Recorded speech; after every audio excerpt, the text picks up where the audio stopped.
The ER lights were still flickering when the soldier grabbed the nurse's wrist. His uniform was soaked through, blood at the collar, mud caked into the creases of his sleeves, and his eyes were doing something strange. Not the glassy panic of a man in shock, something sharper, recognition. "Nightingale," he whispered. The word hit the room like a dropped tray. Nobody moved. Kate Rios stood at the gurney with an IV line in her hand and a limp she'd had for 3 years, and for one unguarded second, her face did something nobody in Harwell Memorial Hospital had ever seen it do. It broke open. Then she sealed it shut again and went back to work. Before we go any further, if you've never been here before, hit that subscribe button right now, because the story you're about to hear is the kind that makes you forget to breathe.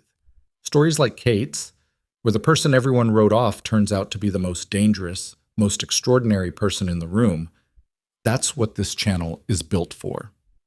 Like this video, leave a comment telling me what city or country you're watching from. I want to see exactly how far this story travels. I read every single one. Now let's get into it. The shift started at 6 in the morning, the way most of Kate Rios' shifts started, with a cup of terrible coffee from the third-floor machine and a schedule that had her name penciled in beside the least glamorous assignments on the board. Harwell Memorial wasn't a bad hospital. It had decent trauma bays, a competent nursing staff, and a location close enough to Dunmore Army Base that it served as the primary care facility for military personnel and their families in the region. What it also had was a hierarchy, the kind that didn't need to be written down to be enforced. Attending physicians at the top, residents beneath them, nurses in the middle, sorted by seniority and specialty. And then, somewhere in the lower rungs of that invisible ladder, the nurses nobody quite knew what to do with. Kate had occupied that space for 2 years and 8 months. She was 34, with close-cut dark hair she kept pulled back so tight it looked almost severe, and a right leg that didn't cooperate the way it used to. The limp wasn't dramatic, it wasn't a drag or a lurch.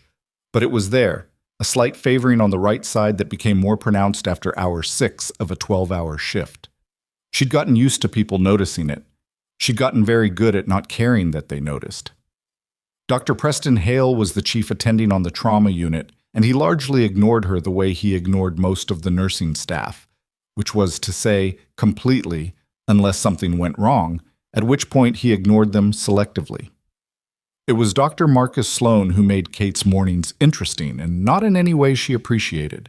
Sloan was 38, board-certified in emergency medicine, and possessed of the particular confidence that came from having been told he was exceptional for so long that he had stopped questioning it. He was good at his job. He was also the kind of doctor who felt that acknowledging a nurse's competence came at some cost to his own standing, so he kept his acknowledgments to a minimum. Rios. He said her name the way some people said a word they'd mispronounced once and never fully trusted since. Bay 4 needs a fresh IV set, whenever you get a chance. She was already walking toward Bay 4. "I know," she said. "The patient's been waiting." "Since when?" A pause. He hadn't expected her to ask. 7 minutes. "I clocked the request 8 minutes ago. I've been managing a patient in Bay 2 whose blood pressure dropped." She didn't look at him when she said it. "Bay 4 is stable, Bay 2 wasn't." Sloane's jaw tightened in the way it did when a nurse said something accurate that he didn't want to agree with. He moved on without responding. That was how most of their interactions went. The morning crawled. Kate restocked supplies, handled 2 post-operative checks on patients being transitioned out of the unit, administered medications, and spent 40 minutes talking down a 19-year-old Army mechanic named Torres, who had come in with a suspected fracture and a terror of needles that he was trying very hard to hide behind bravado. "I'm not scared," Torres said, watching her prep the IV with the expression of a man facing a firing squad. "I know you're not," Kate said. "I just don't like the vein thing." "The vein thing? When they go in and you can feel it," he grimaced. "Like, you can feel it sitting there, under your skin." "You've been deployed twice," she said, not looking up from what she was doing. "Yeah. And this is what you're thinking about." He laughed despite himself, a short, startled sound. "I'm just saying." "Sharp pinch," she said, and it was done before he finished processing the warning. He blinked. She smoothed the tape over the cannula and moved on. "That was it?" he said. "That was it." She was 2 steps from the bay curtain when he called after her. "Hey, thank you. Seriously." Kate paused just long enough to nod once, then kept walking. It was almost 9 when Dr. Sloan found another opportunity. She was at the nurse's station, updating chart notes, when he passed behind her with a group of second-year residents, 2 men and a woman, all of them doing the thing residents did around attendings, which was attempt to look attentive without ever looking uncertain. Sloan was in the middle of explaining a trauma protocol, and Kate wasn't listening right up until she heard her name. Which is why you have to be aware of what your team can and can't handle. You're going to have nurses on your unit with limitations, physical limitations, cognitive limitations. A pause. Rios, for instance. Good with routine cases, you do not want her in a fast-moving trauma scenario. The residents went quiet. One of them, the woman who had introduced herself to Kate 3 weeks earlier as Dr. Priya Osei, looked sideways at the station where Kate was sitting. Kate did not look up from the chart. "She's got a mobility issue," Sloan continued, lower now but not low enough. "In a high-volume situation, that's a liability. You assign her the support tasks, keep her out of the primary lanes." The group moved on. Kate finished typing the sentence she had started.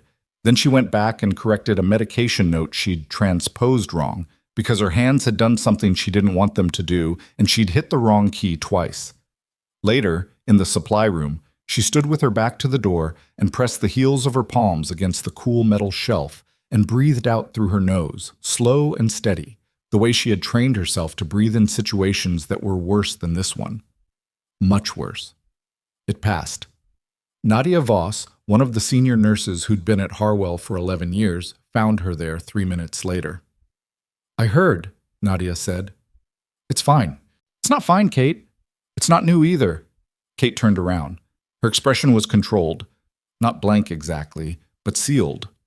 The kind of face that had learned to hold things without showing the weight. He said, "Worse. You could go to HR." "And then what?" "He gets a talking to, and I become the nurse who made a complaint about the attending. How does that help me?" Nadia opened her mouth and closed it again. "I know," Kate said. Not unkindly. "I appreciate it, I do. But I'm fine." She wasn't, not entirely, but she had practice at functioning inside the gap between what was fine and what she told people. The morning rolled into late morning, and by 11:30 the unit had settled into the particular lull that came between the morning rush and the lunch hour spike. Kate was doing a medication reconciliation check when the first call came through. Not the intercom, the trauma radio.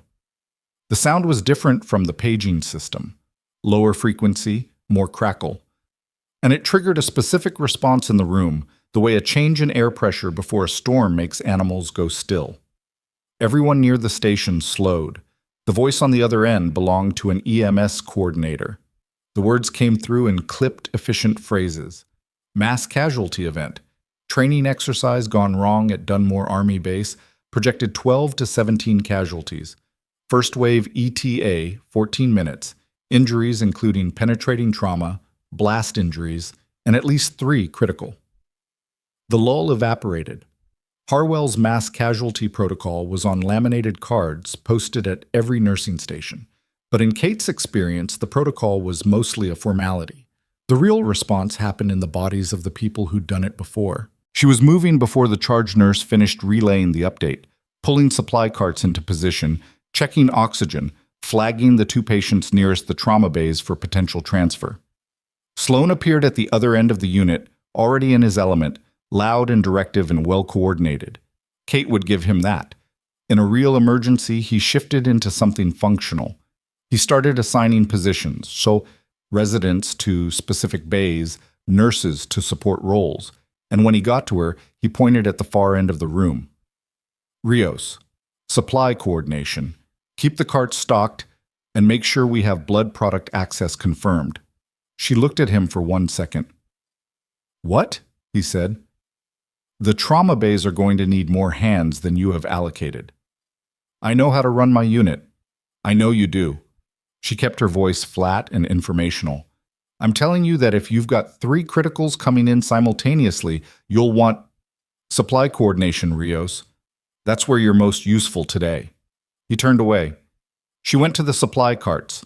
The first ambulances arrived in 2 waves, 11 minutes apart. The first wave brought 4 injured soldiers, 2 walking wounded, one with a deep laceration to his forearm that had bled considerably but was stable, and one who was not stable at all. He came in on a backboard, his color wrong, his breathing shallow and labored in the specific way that told Kate his chest cavity was doing something it shouldn't. She saw it from 20 feet away. She was pushing a cart along the perimeter of the unit when the gurney came through the trauma bay doors, and she stopped walking. Sloan and 2 residents moved toward the patient, which was correct. The charge nurse was pulling vitals, which was also correct. And then Kate watched Sloan ask for a chest x-ray and realized that by the time the x-ray came back, this patient was going to have significant problems. She left the cart where it was. "He's got a tension pneumothorax," she said. Sloan turned. His face did the thing it did when she interrupted him, a rapid compression of expression that landed somewhere between annoyance and dismissal. "Rios, listen to his breath sounds on the right. They're absent. His trachea is deviating." She looked at the patient's neck as she said it. "He doesn't have time for imaging. I'm aware of how to assess a chest injury." "Then we agree," she said, and she was already at the supply cart near the bay, pulling the needle decompression kit, and the way she moved wasn't the movement of a supply coordinator, but It was something faster, more certain, the kind of economy that came from having done a procedure so many times that the hands remembered it before the brain finished deciding. Sloan stared at her.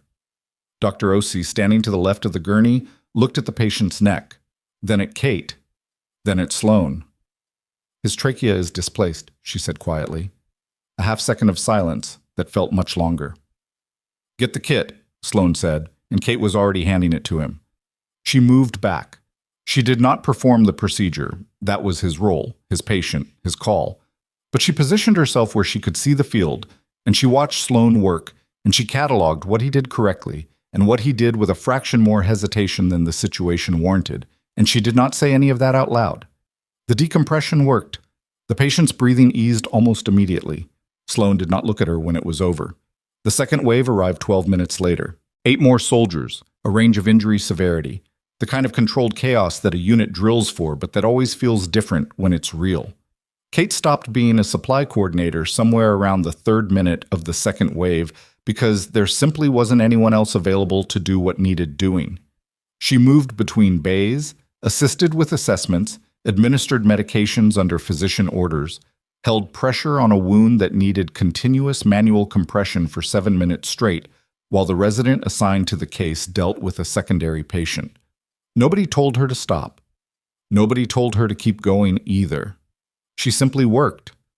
It was in the middle of all of this, the controlled noise of the unit, the smell of antiseptic and blood, and the particular electricity of a room running at capacity, that the gurney carrying the 5th patient from the second wave came through the doors. He was conscious. That was the first thing. He had a field dressing on his right shoulder that had been applied with someone who knew what they were doing, and a head wound above his left temple that looked worse than it probably was, but was still actively bleeding. And he was looking around the room with the rapid, assessing scan of someone whose brain was still working, even if his body wasn't cooperating. His eyes found Kate across the room. She noticed because patients sometimes locked onto a face when they were frightened, something familiar to anchor to. But this was different. His body changed when he saw her. Not relaxed exactly. Something more specific than that. Like a question he'd been carrying for a long time had just gotten an answer. She was pulling gloves on and moving toward an available bay when he reached out and grabbed the arm of the paramedic rolling his gurney. "That nurse," he said. His voice was rough, strained with pain. "The one with the dark hair. What's her name?" Kate was close enough to hear it. She kept moving. "Rios," the paramedic said. "Kate Rios. You know her?" The soldier didn't answer that directly. He was still watching her. When she came alongside his gurney to assist with the assessment, his eyes tracked to her face with an intensity that made the paramedic glance between them uncertainly. "Hey," Kate said, settling into professional mode. I'm going to take a look at your shoulder first. Can you tell me your name? A pause. He was still looking at her with that particular expression. Sergeant Damon Wiley, he said. Dunmore, Bravo Company. Sergeant Wiley, do you know what day it is? It's Thursday. A beat. You don't remember me. She was pulling back the field dressing to assess the wound, and her hands did not stop moving. I meet a lot of people in this job. Stay still for me. Afghanistan, he said. 3 years ago, Kavar province. Her hand stopped, just for a fraction of a second, less than a second, barely a hesitation. And then they were moving again, but the rhythm had changed. You need to stay still, she said. Her voice was the same. Everything in her face was the same. This shoulder's going to need imaging and probably surgical consult. You dragged Captain Ardan 40 meters through a drainage ditch, Wiley said. He was watching her, not in any hostile way, more like a man who had been trying to convince people of something for a long time and had stopped expecting anyone to believe him. There was a second IED in the field. You knew about it and you went back anyway. The bay curtain was half open. Nadia was passing in the hallway outside and slowed without stopping. You need to stay still, Kate said. Your call sign was Nightingale. I know it was you. His voice dropped. Not a whisper, just quieter, the register of something that mattered. I've thought about that night every single day for 3 years. I've looked for you. Sergeant Wiley, every single day. She met his eyes. For 3 seconds she looked at him directly, and something moved through her expression that wasn't quite denial and wasn't quite acknowledgement and wasn't any of the other things a person might expect. It was smaller than all of that and harder to name. Then she looked back at the wound. The field dressing held well, she said. Whoever applied it knew what they were doing. Wiley exhaled. It wasn't defeat, it was patience. The patience of someone who had learned to wait. Outside the bay, the unit was still moving at full speed, more voices, more wheels on linoleum, the ongoing controlled emergency of a trauma floor receiving more patients than it had planned for. Kate could hear Sloane's voice 2 bays over, directing, managing, doing his job. She could hear Dr. Osei asking for a blood pressure reading.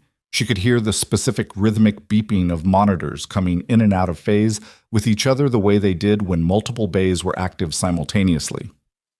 She finished her assessment of Wiley's shoulder, recorded her observations, flagged his chart for imaging and surgical review. She was professional and thorough and efficient, and she did not look at him again with that unguarded expression, the one that had appeared for less than a second and then closed like a shutter. She was at the curtain, about to move on, when he spoke again. He's here, Wiley said. She turned back. Captain Ardan. He was in the same training exercise. A pause. He's in the second wave. If he hasn't come in yet, he's coming. Kate stood in the gap of the curtain. The noise of the unit surrounded her. The organized, purposeful noise of people doing difficult work under pressure. What kind of injuries? She said. Not who are you talking about? Not, I don't know what you mean, just the question that mattered. Wiley looked at her, and something in his face settled, like he'd been standing in a doorway for 3 years and had finally been asked to come in. Blast proximity, right side mostly. He was shielding a private when it went off. A pause. He's stubborn as hell. He'll be trying to walk in.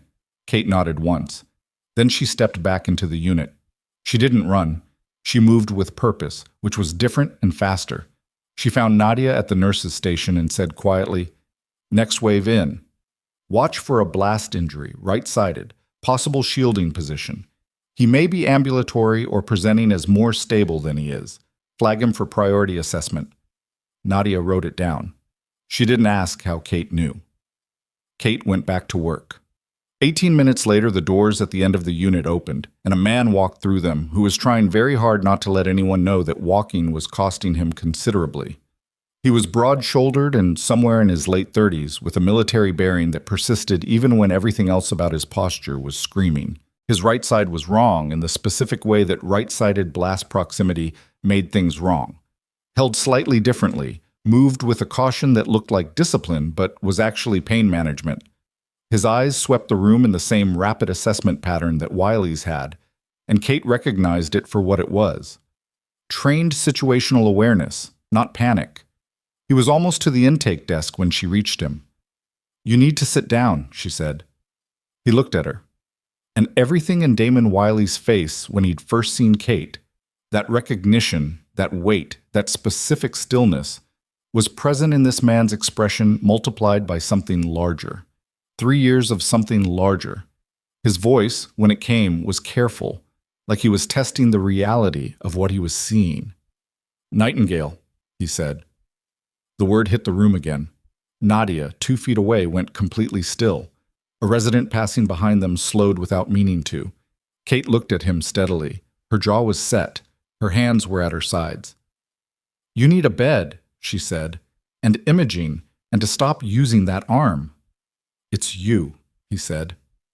Not a question. Not anymore. "Commander." She kept her voice level. "You're in a hospital. You need to let me do my job." His eyes searched her face. Whatever she had locked down, whatever she had sealed away in the last 20 minutes, he was looking for the key to it. She held his gaze without flinching because she had been trained to hold things and he had been trained to find them. And for one long moment, they were both exactly what their training had made them in a hallway that smelled like antiseptic and sounded like emergency. Then his right leg buckled. She caught him. Not gracefully. It wasn't that kind of catch. She got her shoulder under his left arm and took the weight and pivoted, the way you move someone who was heavier than you and couldn't coordinate their fall, and her right leg protested the sudden load with a hot flare of pain that she noted and dismissed. "Got you," she said. Her voice was completely steady. "I've got you. Bay 3. She got him moving, and Nadia was already ahead of them, pulling the curtain back, and in the controlled noise of the trauma unit at full capacity, nobody who hadn't been standing close enough heard what he had said or registered that something had just shifted in the room that could not be unshifted. But Nadia had been standing close enough. And Dr. Marcus Sloan, emerging from Bay 2 at precisely the wrong moment, had been close enough to see Kate catch a 6-foot military officer with the automatic efficiency of someone who had caught falling people before. Not as a nurse catches a patient. As someone catches a person, they are responsible for keeping alive. He stood in the doorway of Bay 2 and watched her guide the commander toward Bay 3, and his face did something complicated that had no name exactly, but lived somewhere in the territory between confusion and recalculation. Kate didn't see him watching. She was already through the curtain, already assessing, already beginning the series of checks that would tell her what the next hour needed to look like. The commander, his name was on the transport paperwork, Luke Ardan, which she already knew, was sitting on the gurney and letting her work, which meant he was either past the point of arguing or had decided something. "Right side," she said, not a question. "Chest or abdomen?" "Ribs, 3, maybe 4. And something in the hip." His voice was strained but controlled. "I can breathe fine." "Let me decide that." She pressed 2 fingers along his right rib cage, watching his face instead of her hands. His expression tightened at the 3rd intercostal space. "There. That's where I'd put it too. You want to tell me what happened, or should I read the report?" Charge went off closer than projected. Private Galvin took the worst of it. "She's already here, I think. First wave." "She is. She's stable." Kate was already moving to his shoulder, checking range of motion, watching the small tells that the body couldn't lie about. "You shielded her." "She's 22. Kate looked at him then, just briefly. Something passed between them that wasn't quite an argument and wasn't quite understanding, but was something that had the shape of both. "You're lucky your lung held," she said. "Story of my life." She was reaching for the assessment chart when he put his hand on her wrist. Not hard. Barely contact. Just enough. "Kate," he said, using her name, not her call sign. "I'm not here by accident." She looked at his hand, then at his face. "You need imaging," she said. "I know. I need to talk to you too." "One thing at a time, Commander." He searched her face for another moment. Whatever he found there, or didn't find, made him release her wrist and settle back against the gurney with the careful deliberateness of a man managing significant pain.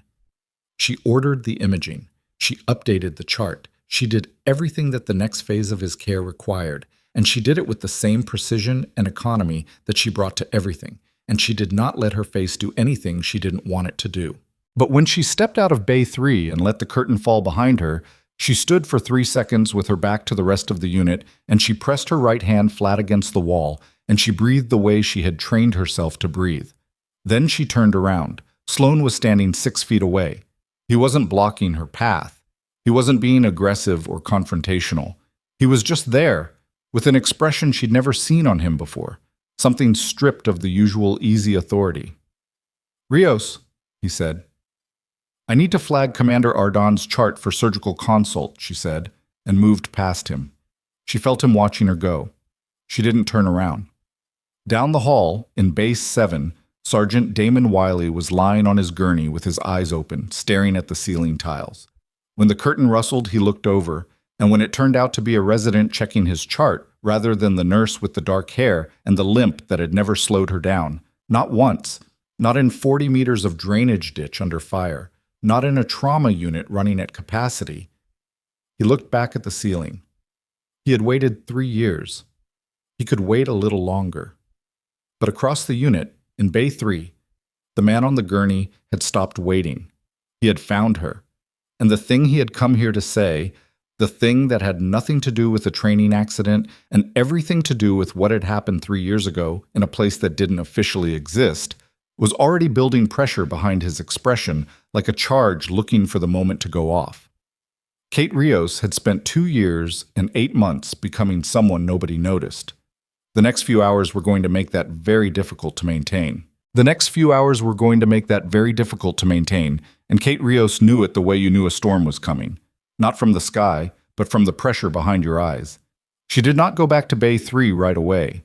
She had 4 other patients that needed attention, a medication cart that was behind schedule, and a charge nurse who was quietly overwhelmed and doing an admirable job of not showing it.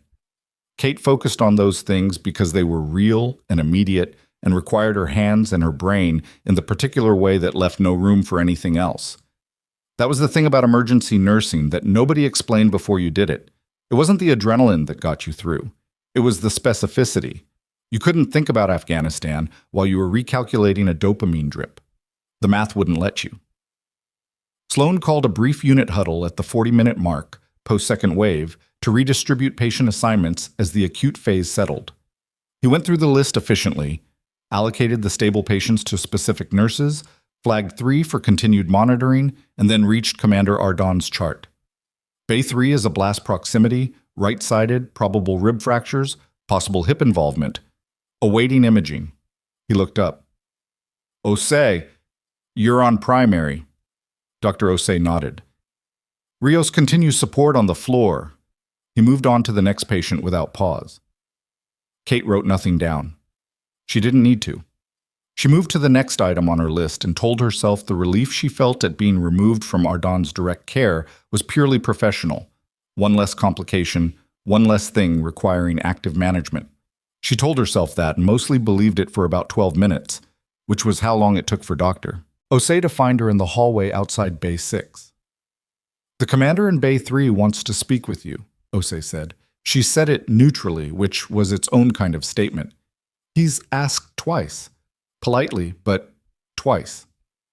He's your patient. I know that. He knows that too. He's cooperative. He's not being difficult." A pause. "He just keeps asking for you specifically." Kate looked at her chart. "I'll stop by," she said. She waited another 8 minutes, finished the task she was on, and then went to Bay 3. Ardon was back from imaging and sitting upright on the gurney, which he probably shouldn't have been doing with possible rib fractures, but he had the look of a man who had decided that lying flat was a concession he wasn't prepared to make. His color was better. Someone had cleaned the blood from his temple. He looked like what he was, a senior military officer in his late 30s, with a body that had taken significant punishment over a significant number of years and had kept going anyway. He looked at her when she came through the curtain, and his expression did not do the dramatic thing she'd been bracing for. He just looked at her, the way you looked at something you'd spent a long time trying to confirm. "You actually came," he said. You asked twice. She checked his IV line without making it look like she was avoiding eye contact, even though she was. How's the pain level? 6, 7 when I breathe deep. Don't breathe deep. Good advice. She updated the chart notation. The silence between them was not comfortable, but it wasn't hostile. It had a different texture than that. Something older. I'm going to say this once, Ardon said, and then I'll let you do what you need to do, okay? She did not say okay. She also did not say no. He took that as permission, or close enough. I've spent 3 years trying to find out what happened to you after Kavar. The official record says you were medically discharged 6 weeks after the mission. Psychological evaluation, some kind of breakdown, standard language. Nothing that matched anything I knew about you. He paused. The woman who dragged 4 men through an active kill zone and then came back for a 5th because she thought she heard someone moving. That woman did not have a breakdown 6 weeks later in a stateside processing center. Kate's pen moved across the chart. Her handwriting was the same as always. People break in unexpected ways, she said. Kate. She looked up. It was the first time she'd let herself look directly at him since he'd come through the unit doors, really look. And it cost her something she wasn't going to name. I have rounds, she said. I know, 5 minutes. A beat. She lowered the chart. The discharge was real, she said. The rest of it wasn't. She said it quickly, like pulling a splinter. The fast way hurts less. There was an evaluation. There was a determination that I was not fit to return. I was given options, and I chose one of them. This. A gesture that took in the bay, the hospital, all of it. And I've been here ever since. That's not all of it. It's the part that matters. Kate, someone made that evaluation happen. Someone with access to classified mission records and the authority to rewrite a service file. That doesn't just happen. She said nothing. I've been looking at this for 3 years, he said. I have names. The air in the bay changed. She was still looking at him, and something in her expression had shifted, not broken open, not the way it had for that fraction of a second when Wiley first said the word. Something more careful, more afraid, in the specific way that people who have learned to be careful are afraid. You should be careful, she said quietly, about what you're looking at. I am careful. I'm also a commander with an IG complaint already filed and a JAG attorney who has seen the preliminary records. He held her gaze. I'm not doing this alone, and I'm not doing it without firepower. Kate looked at the chart in her hands. She looked at the IV line. She looked at the curtain behind her, the sounds of the unit beyond it, the ordinary machinery of the work she had built her life around for the last 2 years and 8 months. You need to eat something, she said. I'll have someone bring a tray. She left before he could say anything else. The afternoon moved. Kate moved with it. The mass casualty patients were being sorted into admit and discharge categories. The trauma bays were clearing and resetting. The particular exhaustion of a high-volume shift was settling into the unit like sediment. People were quieter now, more deliberate, conserving energy for the tail end of what had been a brutal day. Kate worked. She was good at it. She had always been good at it. The nursing, the care, the practical management of people who were frightened and hurting and needed someone to be steady. It was one of the reasons she had chosen it, after everything. You could be useful without being visible. You could matter without being known. She was restocking the crash cart in the equipment bay when Nadia appeared beside her with a coffee she hadn't asked for. Brought you this? Nadia said. Thank you. A silence. Nadia was not a person who used silences carelessly. That soldier, Nadia said. The commander. When he came in, what he said to you. He was disoriented. Blast proximity injuries can cause... Kate. She stopped reaching for supplies. She took the coffee. She drank it because it gave her something to do with her hands. It wasn't the first time someone's called me the wrong thing, she said. That wasn't a wrong name. Nadia kept her voice low. Not protective, exactly. More like someone who had noticed something they weren't sure they were supposed to have noticed. That word he used, nightingale, the way he said it. Nadia. I'm not asking you to explain anything. Good. I'm just saying. Nadia took the empty cup back when Kate had finished with it. Whatever it is, whatever's happening, You're not invisible here. Some of us actually see you. Kate looked at her. Nadia shrugged, a small, unsentimental gesture.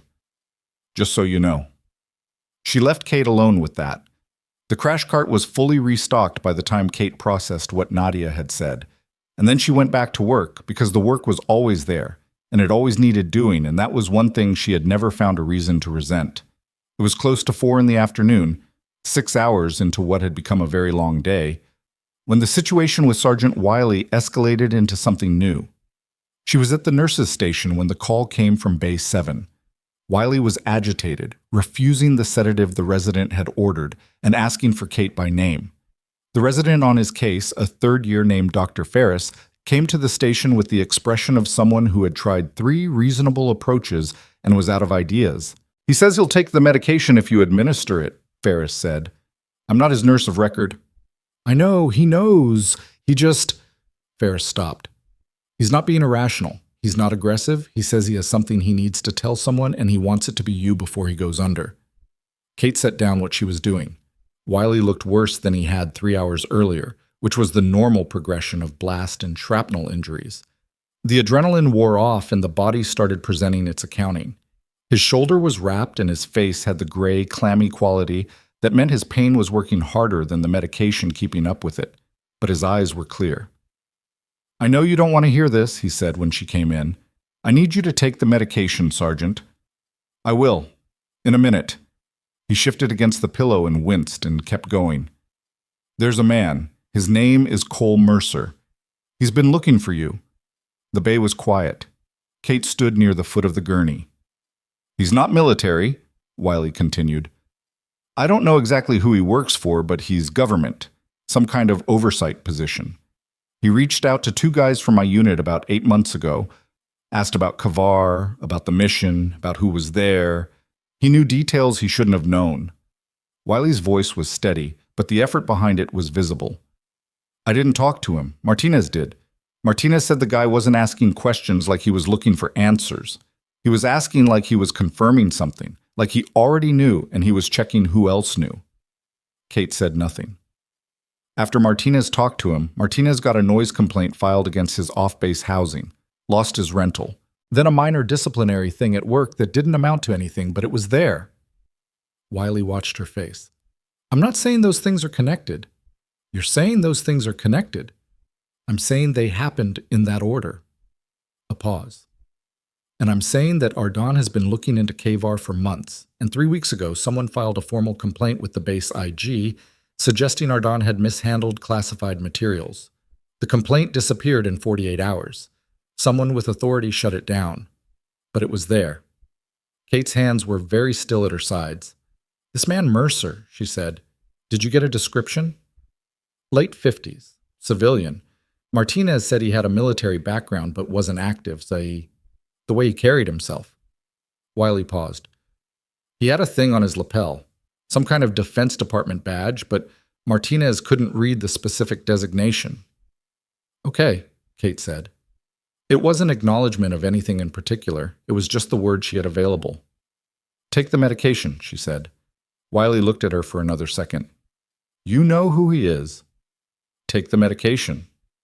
He did.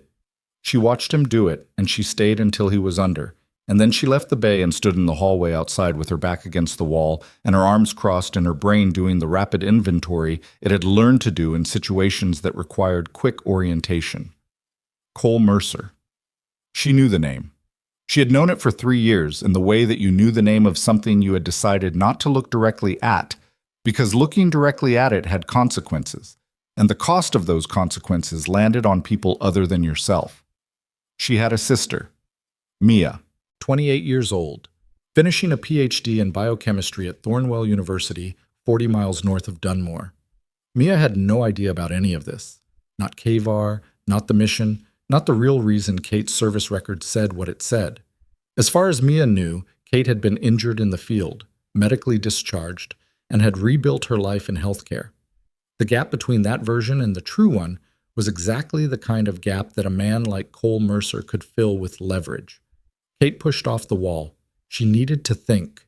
She needed to think clearly and quickly, and she needed to do it while finishing a shift that had 3 hours left on it, and she needed to do it without Nadia noticing something was wrong, without Ardan noticing something was wrong, without Sloan, who was already looking at her differently than he had 12 hours ago, noticing anything at all. She went back to the nurse's station and pulled up the unit schedule and made herself read it and think about the next 3 hours in terms of patient care, because patient care was what she could control. Dr. Osei found her there 20 minutes later. "Commander Ardan's imaging results are back," Osei said. 3 fractured ribs, right side, 2 through 4. Hip is bruised, not fractured. He's lucky. He is. He's asking about discharge timeline. Tell him 48 to 72 hours minimum for monitoring. The rib fractures are non-displaced, but any compromise to the pleural space needs observation. Osei wrote it down. She hesitated. "He asked for you again," she said. "I know." Kate. Osei was 29 and careful with words in the way that some people learn to be careful with money, not stingily, but with awareness. "I don't know what happened before today." "That's not my business, but whatever it is, it's in this building now. I think you probably know that." Kate looked at her chart. "Thank you for the update on the imaging," she said. Osei nodded and left. It was Sloan who broke first, which Kate had not expected. She was passing Bay 3:40 minutes later, not stopping, just passing, when he fell into step beside her, which was unusual enough that she slowed. "Rios," he said. "Dr. Sloan." He matched her pace. He didn't speak for a few seconds, which was also unusual. "The decompression this morning," he finally said. "Bay 3, first wave. You called it before anyone else." "I flagged it. You made the call." "Don't do that." She glanced at him. "You called it," he said again. Correctly, quickly." A pause. "I put you on supply coordination. You allocated resources the way you thought best. I put you there because I thought you'd be a problem in a fast-moving case." He said it like he was reading a charge against himself. "I was wrong about that." Kate stopped walking. Sloan stopped too. He was looking at her with the expression of a man who had done a recalculation and didn't fully like what the new math produced. "I'm not apologizing," he said. "I'm not asking you to. I'm saying I was wrong about what you can do in a trauma scenario. I'm saying I made an assumption based on—" He stopped. "Based on the limp," she said. He didn't deny it. That was, she supposed, something. "I'll adjust how I allocate on the next high-volume day," he said. She studied him for a moment. He wasn't warm. He wasn't suddenly a different person. But he was standing in front of her without the usual architecture of dismissal and speaking to her like someone who had reviewed the evidence and updated his position. That was, she realized, probably the most she was going to get from Marcus Sloan, and it was more than she'd expected to get from him today or any day. "Thank you," she said. She meant it. He nodded once, awkwardly, and retreated in the direction of the physician's workroom. Kate stood in the hallway for a second and felt something small and complicated move through her chest. Not triumph, not vindication exactly, just a tiny release of pressure she hadn't known she was holding. Then her phone buzzed. She looked at it. Unknown number. She let it go to voicemail, continued to the end of the hall, and checked the voicemail 3 minutes later in the relative quiet of the stairwell. The voice was male, measured, the particular neutrality of someone who had learned to keep their register even regardless of content. "Miss Rios, I think you know who I am. I'm in Dunmore this week. Some business connected to the base. I'd like to meet, somewhere quiet.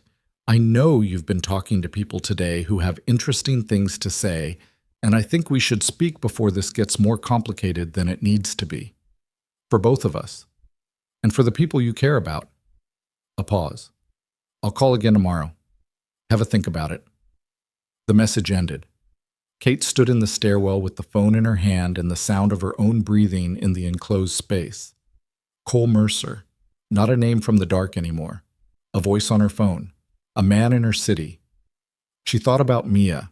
Mia, who had called last Sunday and talked for 40 minutes about her dissertation chapter, and an argument she'd had with her lab partner and a new coffee place near campus.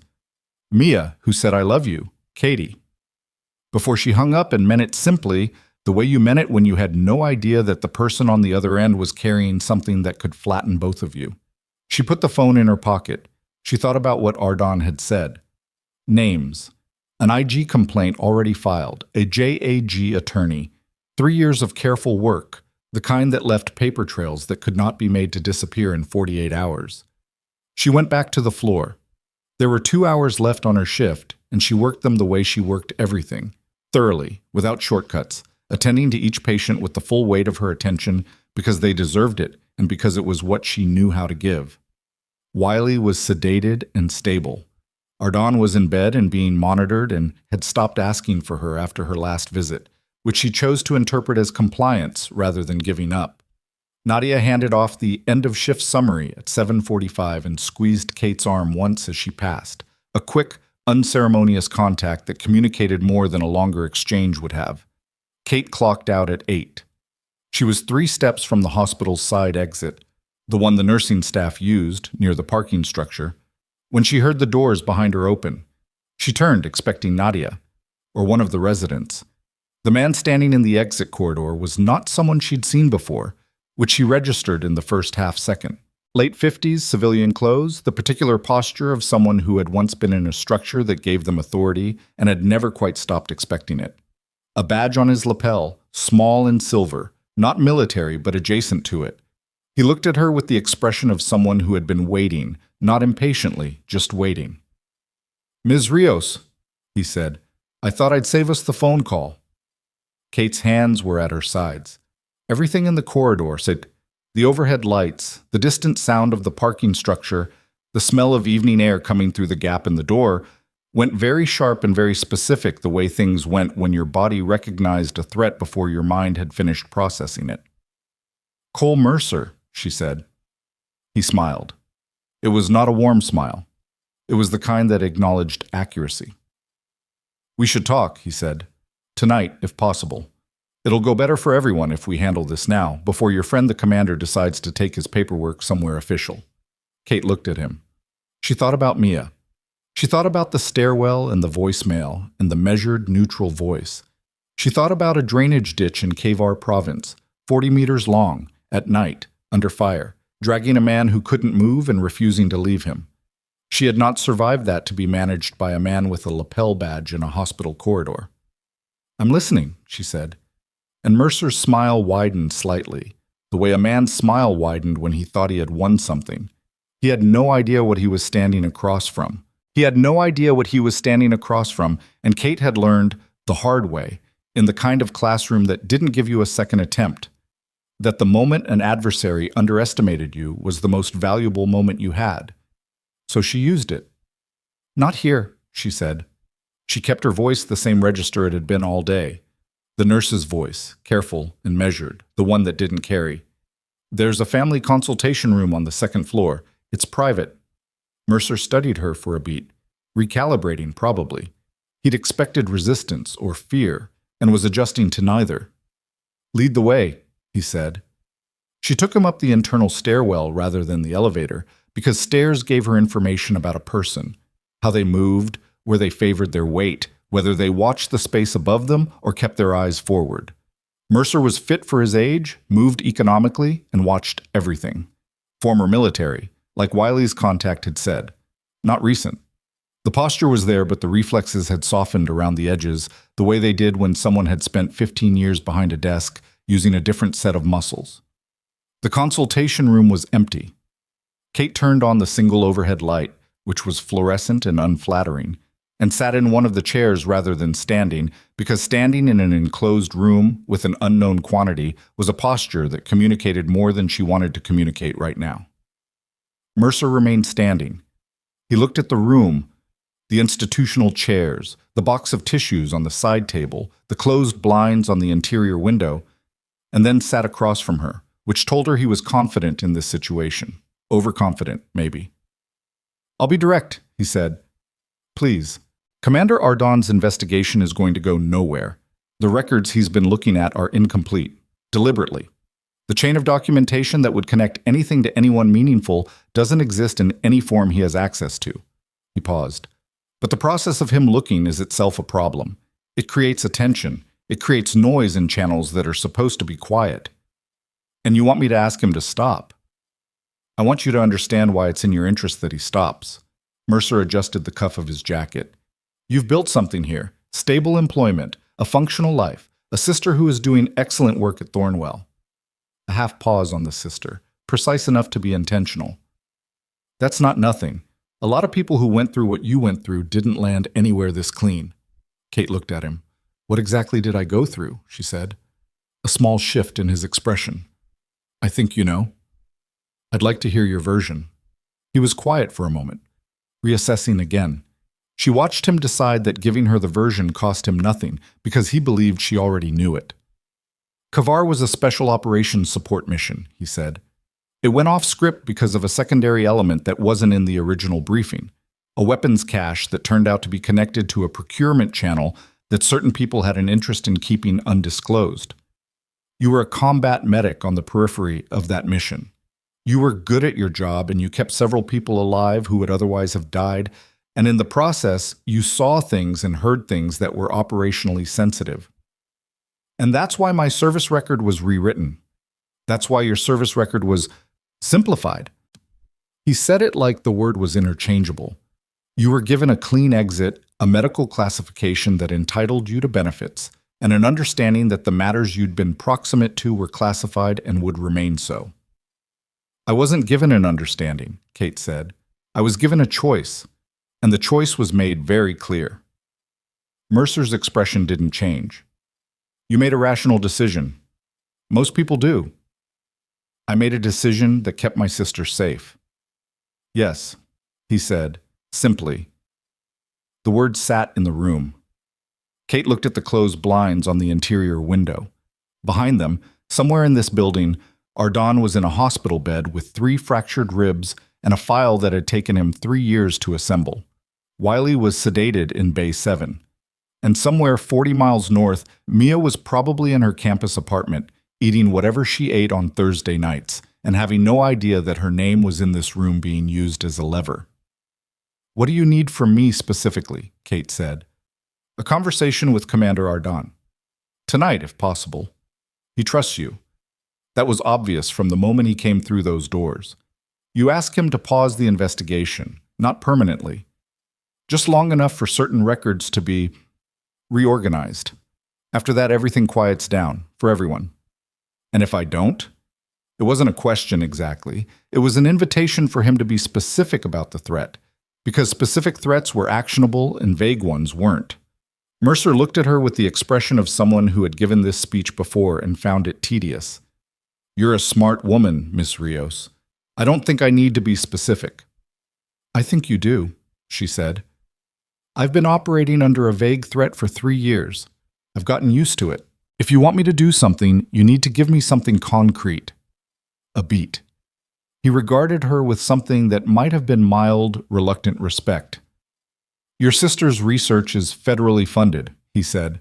Grant review cycles happen regularly. The committee composition is flexible. A pause.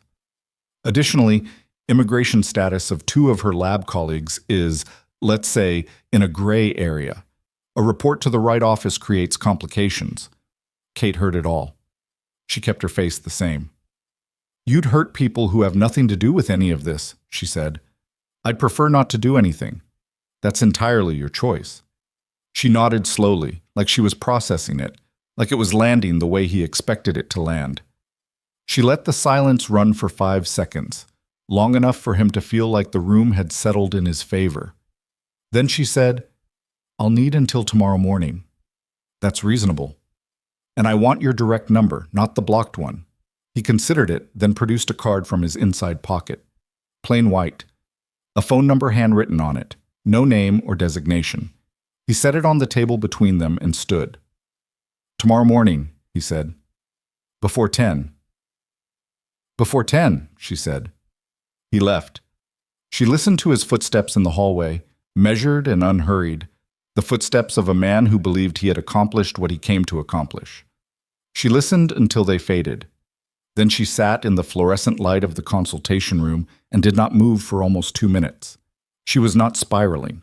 She was thinking, which looked similar from the outside but functioned differently.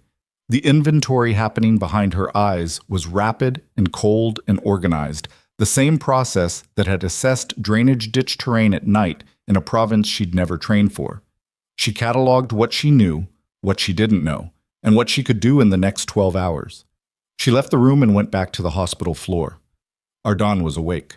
She knew because the monitoring light above Bay 3 was active, and the duty nurse, a young man named Perry, who'd been on since 3, gave her a look when she passed that said the patient in Bay 3 had been an active presence in the last half hour. She pushed through the curtain. Ardon was not in bed. He was standing beside it, which he also should not have been doing with fractured ribs, holding his phone and reading something on the screen with an expression that had gone very still and very cold. "You need to be in bed," she said. "In a minute." He looked up. "Mercer is in Dunmore." She stopped. "You know," she said, "my JAG attorney just flagged it. Mercer's name appears in a hotel registry 2 miles from the base. He checked in yesterday." Ardon set the phone down. "Did he contact you?" The question was direct, and he was watching her face the way he'd watched it in the field, which was the way you watched things when accuracy mattered more than comfort. "Sit down," she said. "Kate, sit down."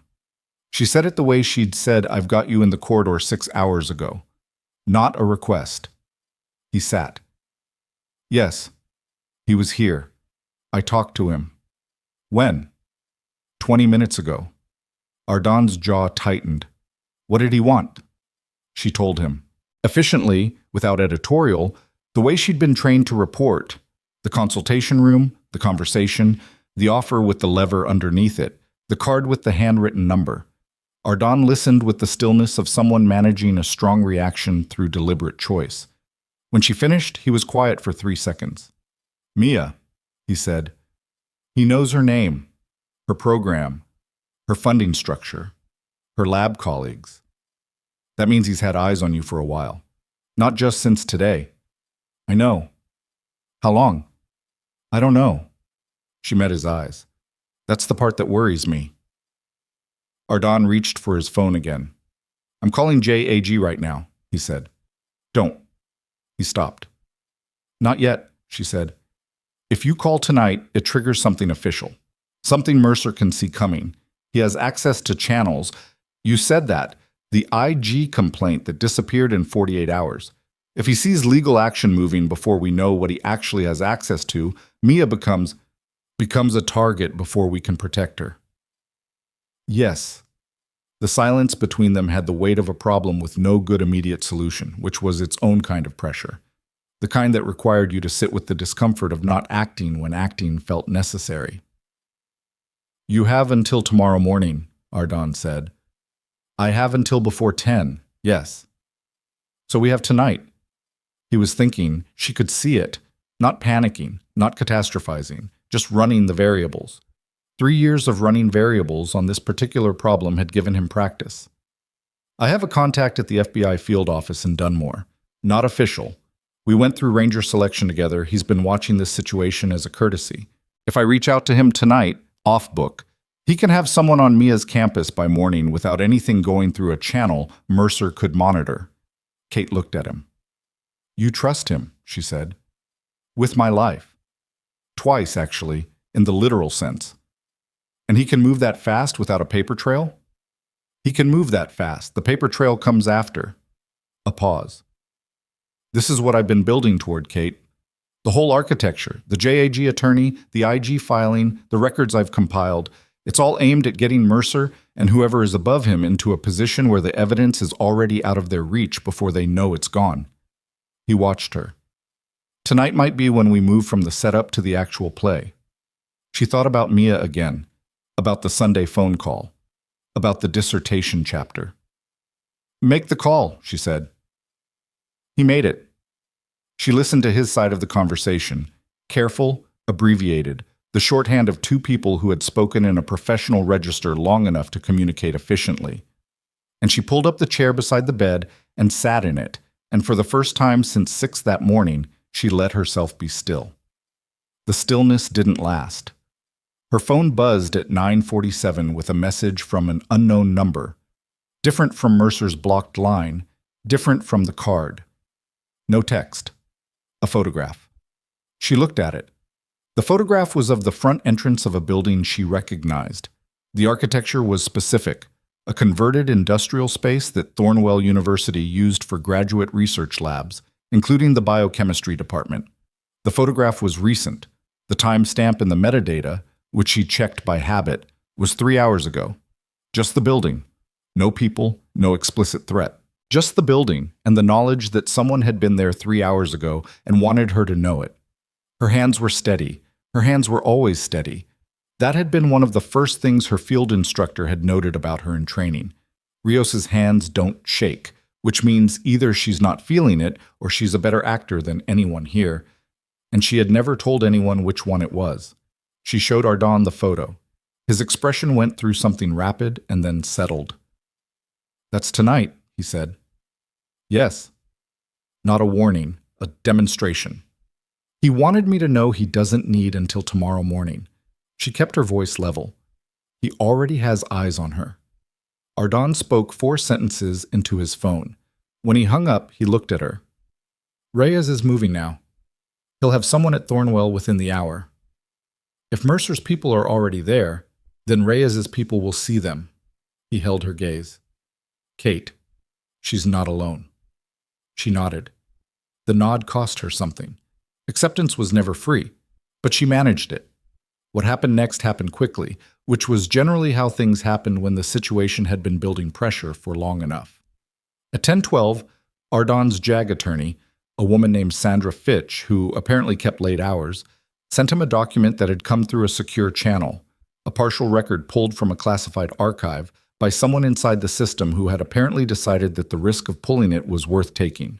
The document was 14 pages. Kate did not read all of it, but she read the section Ardon indicated, and what she read was a procurement record, a contract between a defense logistics company and an unnamed government-adjacent entity, covering hardware that had been listed in the KVAR mission debrief as confiscated enemy materiel. The hardware hadn't been confiscated. It had been rerouted, and the contract was dated 4 months before the KVAR mission took place. She stared at the page. "Someone planned for it," she said. "The weapons in KVAR weren't there by accident," Ardon said. "The ambush wasn't an intelligence failure. It was managed." The word landed in the room with its full weight.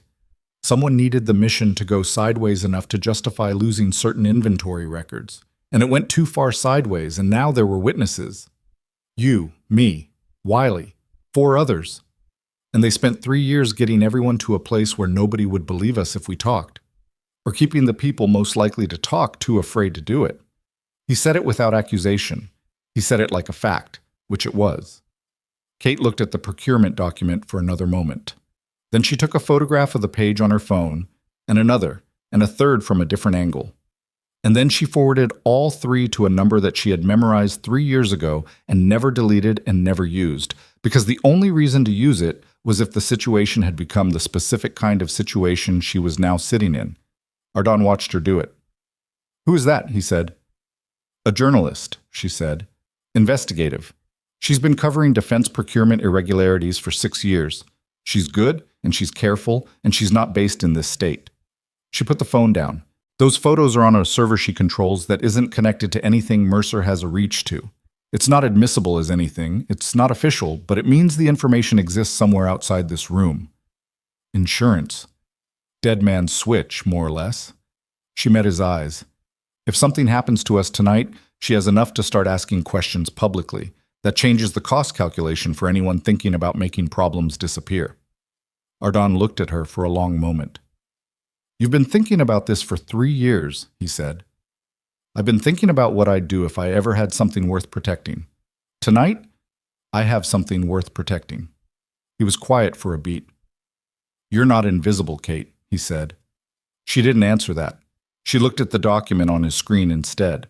What happened at 10:51 was not something either of them anticipated, and in Kate's experience, the things you didn't anticipate were almost always more important than the ones you did. Ardon's phone rang. He answered it and listened for 11 seconds, and his face went to a particular kind of stillness that Kate had learned to read accurately in the time it took most people to register that something was wrong. He lowered the phone. Reyes's team got to Thornwell, he said. Mia wasn't in her apartment. When did she leave? Her neighbor saw her get into a car around 9:30. She thought it was a friend. The car was a dark blue sedan, no plates visible.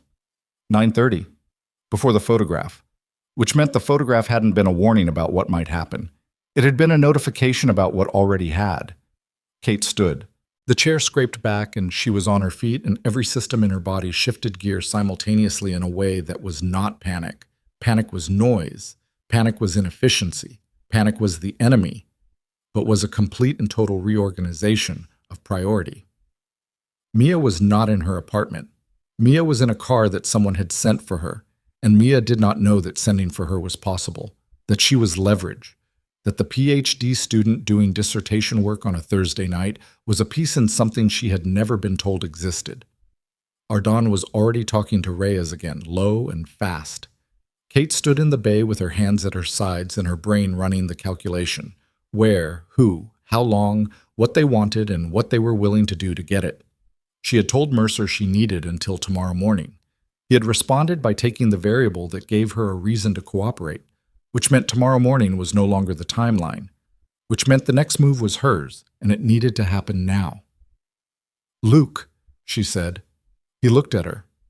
She almost never used his name. The weapons cache that was rerouted from Kavar. Who signed the transfer authorization?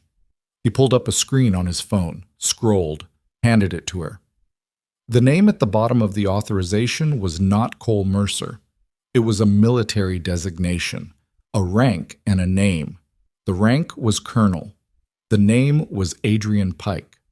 Kate read it twice, not because she needed to read it twice, but because the second time confirmed what the first time had told her, which was that the man who had ordered the mission that destroyed her life had also authorized the corruption that made the mission necessary.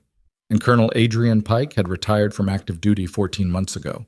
She handed the phone back. "Where is he now?" she said. Ardon looked at the screen. He was quiet for 2 seconds. "Dunmore," he said. "He keeps a house 40 minutes from the base. He consults for the base commander's office. He's still connected." A pause. "He was at the base today, actually, for the incident review on the training accident. The training accident that had sent 12 soldiers to this hospital. The training accident that had brought Ardon through those doors. The training accident that had put all of them in the same building on the same day." Kate looked at the bay curtain. Beyond it, somewhere in this building, Wiley was asleep. Beyond the building, somewhere in the city, Mercer was in a hotel room, waiting. And 40 minutes from here, a man who had orchestrated everything was in a house that was 40 minutes from where her sister had last been seen getting into a car. Her phone buzzed. A text from the same unknown number as the photograph. 4 words. "Come alone. She's safe." Kate stared at the message. She showed it to Ardon. His jaw worked. "They want you to walk into that," he said. "I know." "Kate, I know." She kept her voice steady. "I'm not walking into it blind." She looked at him. "But I'm going." His expression cycled through several things in rapid succession. She watched him run the tactical math on it, the variables, the stakes, the outcome probabilities, and she watched him arrive at the same place she had already arrived, which was that the person Mia was with held all the leverage, and the leverage was only leverage as long as Kate stayed where she was. "Give me 1 hour," he said. "You have 3 fractured ribs. Give me 1 hour and I'll have Reyes and 2 federal agents positioned before you get there. You walk in with eyes on the outside. They see you go in. They see you come out. Anything goes wrong, they're through the door in under 2 minutes." She looked at him. 1 hour, she said. He was already on the phone. Kate walked to the window of Bay 3, the narrow rectangular window that faced the hospital's rear parking structure, and looked out at the dark and the lights and the ordinary nighttime geography of a city that had no idea what was happening inside it. She had been invisible for 3 years. She had been quiet and careful, and she had built a life that fit inside the boundaries of what she'd been given. She had been a good nurse. She had been a good sister, at a distance. She had not been the person she used to be because being that person had costs she wasn't willing to pay.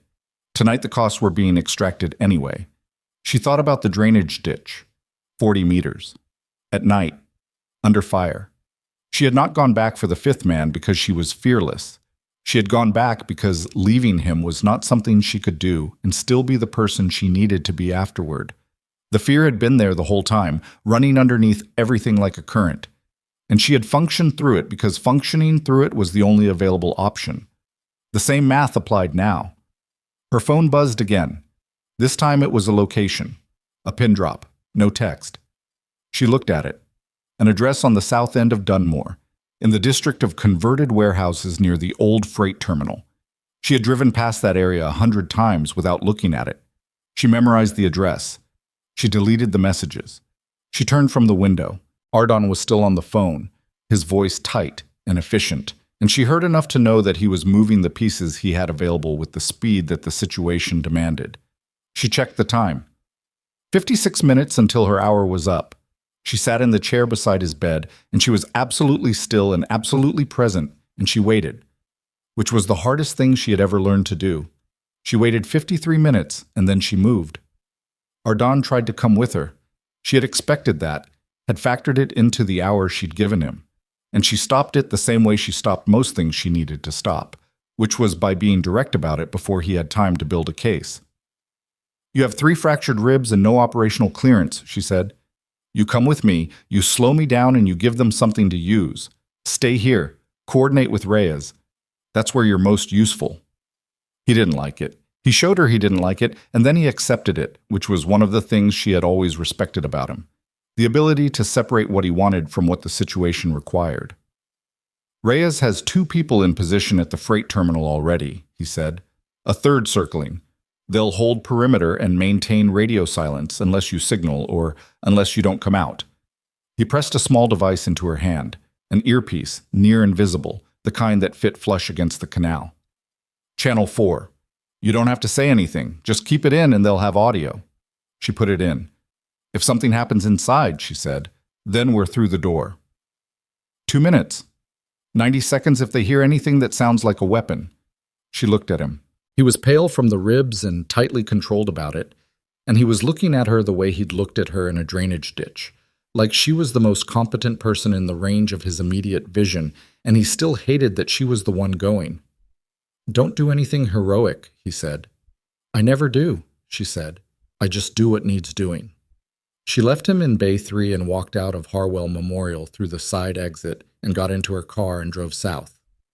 The freight terminal district was industrial and quiet at this hour. Wide streets, sodium lamp orange, the skeletal shapes of warehouse buildings with their loading bays closed and dark. The address Pike had sent led her to a structure at the end of a service road, a converted warehouse that looked like it had been partially renovated at some point and then abandoned in the middle of the process. One exterior light above a personnel door, no visible vehicles on the street, which meant the vehicles were around the back, which meant there were vehicles. She parked 2 blocks away and walked. Her right leg had been complaining since the catch in the corridor, that explosive load-bearing moment when she'd taken Ardon's weight. And it was still complaining now, a deep ache in the joint that pulsed with each step. She noted it and kept walking. Pain was information. Pain that didn't affect function was just pain. The personnel door was unlocked. She pushed it open. Inside, a wide central space, concrete floor, high ceiling with exposed industrial beams. Some equipment pushed to the walls, old shelving units, a workbench, the bones of whatever this place had been. 2 utility lights on stands, the portable kind, creating a pool of yellow in the center of the space. A folding table. 2 chairs. And Mia. Mia was in one of the chairs, and she looked, startled was the word, rather than frightened, because Mia's first response to most situations was cognitive rather than emotional, which was both her greatest strength and a quality that had given Kate many years of complicated concern. She was uninjured. Her hands were not bound. She had her phone in her lap, which told Kate that her captors were either confident or sloppy. "Katie?" Mia's voice cracked slightly on the name. What is happening right now? Are you hurt?" No, they just told me there was a family emergency and that you'd sent them to get me, and then we drove here and nobody would tell me." She stopped, looked at Kate's face. Something in her expression reorganized. "This isn't a family emergency in the normal sense. Not exactly. Katie, I'll explain everything. Kate held her gaze. I promise. All of it. Later. A sound from behind her, controlled, unhurried, and she turned. Colonel Adrian Pike was not what she had imagined, and she had imagined him periodically over 3 years, always some version of the authority figure who had signed her life away with a desk decision. He was in his mid-60s, with the compact build of someone who had stayed active past the point where most people stopped. White hair cut close, a face that had spent decades in sun and wind and had the texture of it. He was in civilian clothes, dark jacket, no insignia, and he moved with the ease of a man who owned whatever room he was in. He was looking at her with what she could only describe as professional assessment. "Ms. Rios," he said, "or Specialist Rios. I was never sure which title you preferred after the fact." "I prefer Kate," she said. "Kate." He accepted it. "Sit down." "I'm fine standing." A beat. He noted her preference and moved past it, pulling out the second chair and sitting in it himself, which put Mia between them in a way that was calculated to be exactly what it was. "Cole Mercer tells me you asked for time," he said. "I decided we'd bypass that step. I've been watching the activity around Commander Ardon's investigation for the last several weeks, and today created some urgency. Because he came to the hospital. Because all 3 of you ended up in the same building on the same day, and the probability that none of you would compare notes was very low." A pause. "I've spent 3 years managing a situation that should have been contained in the first month. That's on me. I underestimated several people." He looked at her. "You specifically. People tend to do that." "Yes. I've been briefed on your performance today, actually. The nursing staff, the trauma response, the chest decompression call. He said it was something approaching genuine regard. You were wasted, the way things were arranged for you. You arranged them. I contained a situation that was already out of control." His tone didn't harden. It stayed the same, which was somehow worse. "The KVAR mission was meant to be clean. A search and recovery in a low-activity zone. Assets retrieved, mission closed. What nobody anticipated was the secondary ambush or the fact that a combat medic would spend the following hour dragging wounded personnel across a weapons cache that I had significant reasons to need unexamined." Mia had gone very still in her chair. "Mia," Kate said quietly, "I need you to stay still and stay calm. Can you do that?" Mia looked at her. Her eyes were doing the rapid blinking she did when she was processing something that required significant cognitive reorganization. Then she nodded, a small, precise nod, and went still. Kate looked back at Pike. "The cache was part of the procurement channel," she said. "The hardware that was rerouted." "The hardware that was being repositioned," he said, "as part of an operation that was not officially sanctioned but operationally necessary given certain gaps in legitimate supply chains. You understand that the machinery of defense procurement has inefficiencies. Those inefficiencies create operational shortfalls. People in the field suffer for those shortfalls." "You were selling weapons," she said, "and calling it logistics." He looked at her without blinking. "I was solving problems that the official structure was incapable of solving. And when I saw the cache during the extraction, you became a problem that needed a different kind of solution." He said it without apology. He said it with the tone of a man explaining a decision that was already made and well past the point of remorse. "You were given a clean exit, benefits, stable employment, your sister's life undisturbed. A clean exit with a gun pointed at someone I loved. The gun was always theoretical," he said, "as long as everyone cooperated. And now Ardon's not cooperating." "Ardon," Pike said, "has become a structural problem. He's an excellent officer who has spent 3 years building a case that will not go anywhere because the documentation he needs is classified at a level that his attorney cannot reach." A pause. "But the attempt itself creates noise, and noise attracts investigators who are less containable." He stood. "I'd like everyone's cooperation," he said. "Genuinely. No more leverage, no more photographs sent to people's phones. You go back to Harwell, Ardon closes his file, And in 6 months, I can ensure his next promotion review goes favorably. Your sister's funding situation resolves cleanly. He looked between them. And this entire episode becomes a bad week that everyone recovers from. Kate listened to all of it. She did not move. The document Sandra Fitch received tonight, she said. The 14-page procurement record. That's not in a classified archive anymore. Pike's expression shifted. The first real shift since she'd come through the door. Something tightened behind his eyes. That file is sealed, he said. It was sealed. Someone unsealed it. And Ardon's attorney has a copy, and I have photographs of it on a server that isn't in this state. She watched his face. And a journalist who covers defense procurement received 3 images from that document 3 hours ago. The silence in the warehouse had a different quality now. You did that tonight, he said. I did that tonight. He looked at her for a long moment. When he spoke again, the register had changed. The management tone was gone, and what replaced it was something quieter and considerably more dangerous. I need to know who accessed that file. I don't know who accessed it. I know Ardon's attorney received it. Kate. He said her name for the first time, and the familiarity of it in his mouth was wrong in a way that made Mia look up sharply. I'm going to need you to be honest with me about how much has already moved. All of it, she said. Everything Ardon had, everything in that document, everything I know about the Kavar cache and the rerouting and your name on the transfer authorization. It's outside this room. Another silence. Then Pike made a decision. She saw him make it. The specific quality of a person's face when they cross from one option to another and close the door behind them. All right, he said. He moved to the wall, to a panel she hadn't noticed, and opened it. Inside, a circuit box and something else, a device she recognized by the shape and the indicator light, small and green, and absolutely not something that belonged in a civilian warehouse. Her system inventory ran in under 2 seconds. Wireless detonator relay, the kind used for controlled demolition with remote trigger capability. The green light meant armed. She didn't know where the charges were. They could be structural, load-bearing, anywhere in the building. And she didn't know the trigger radius. The thing about situations where the information is already out, Pike said, is that the origin point becomes irrelevant. He looked at the device, then at her.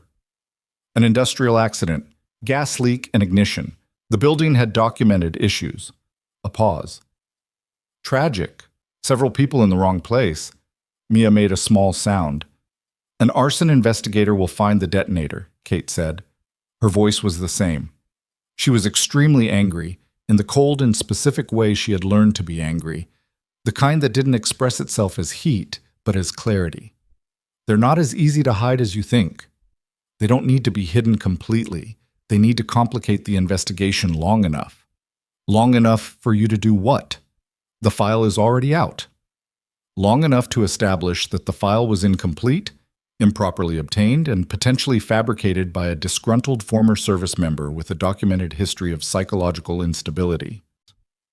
He said it like he was reading a prepared statement, which meant he had prepared it.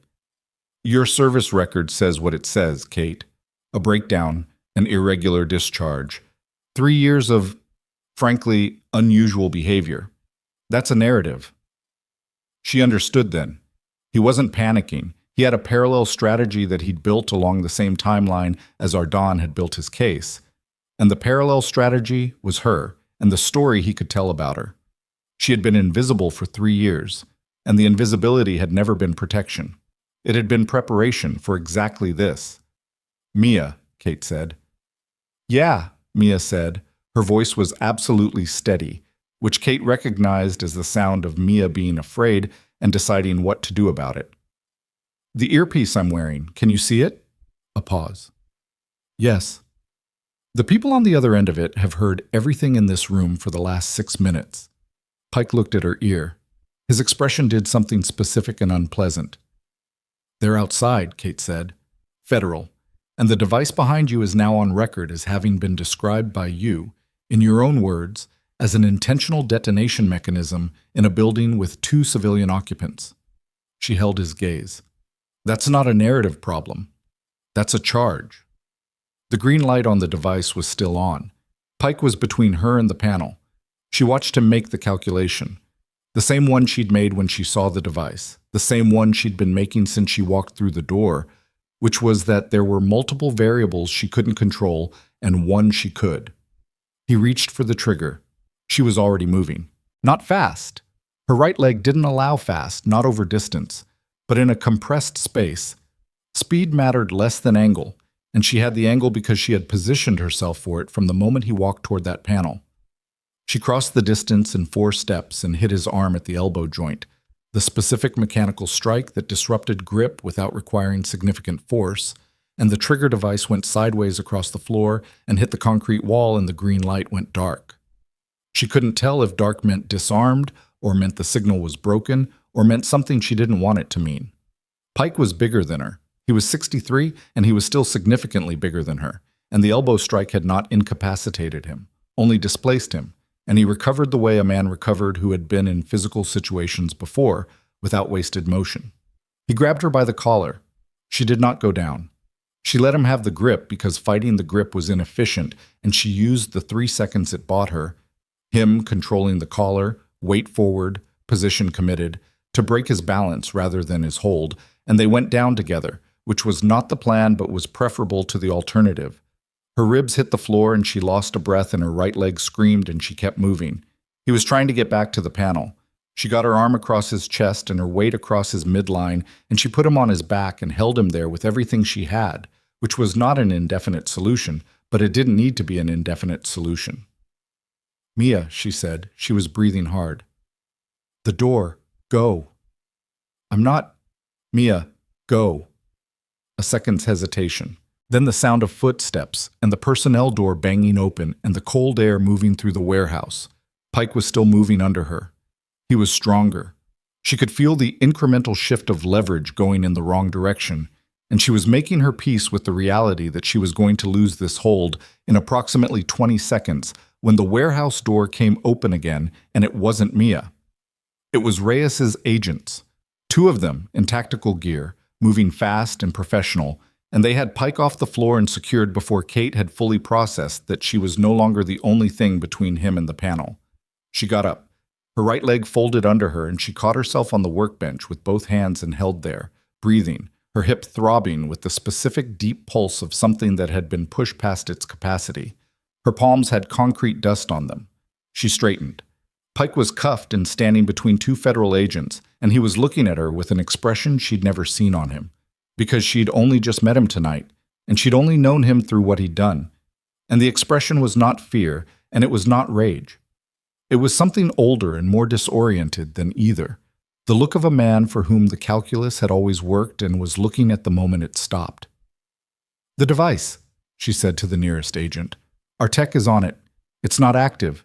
The relay to the trigger broke on impact." A pause. "There are charges in the east wall. Structural placement. EOD is 2 minutes out." East wall. She had been standing 20 feet from the east wall since she came through the door. She decided not to think about that. "My sister," she said. "Outside. She's with Agent Reyes."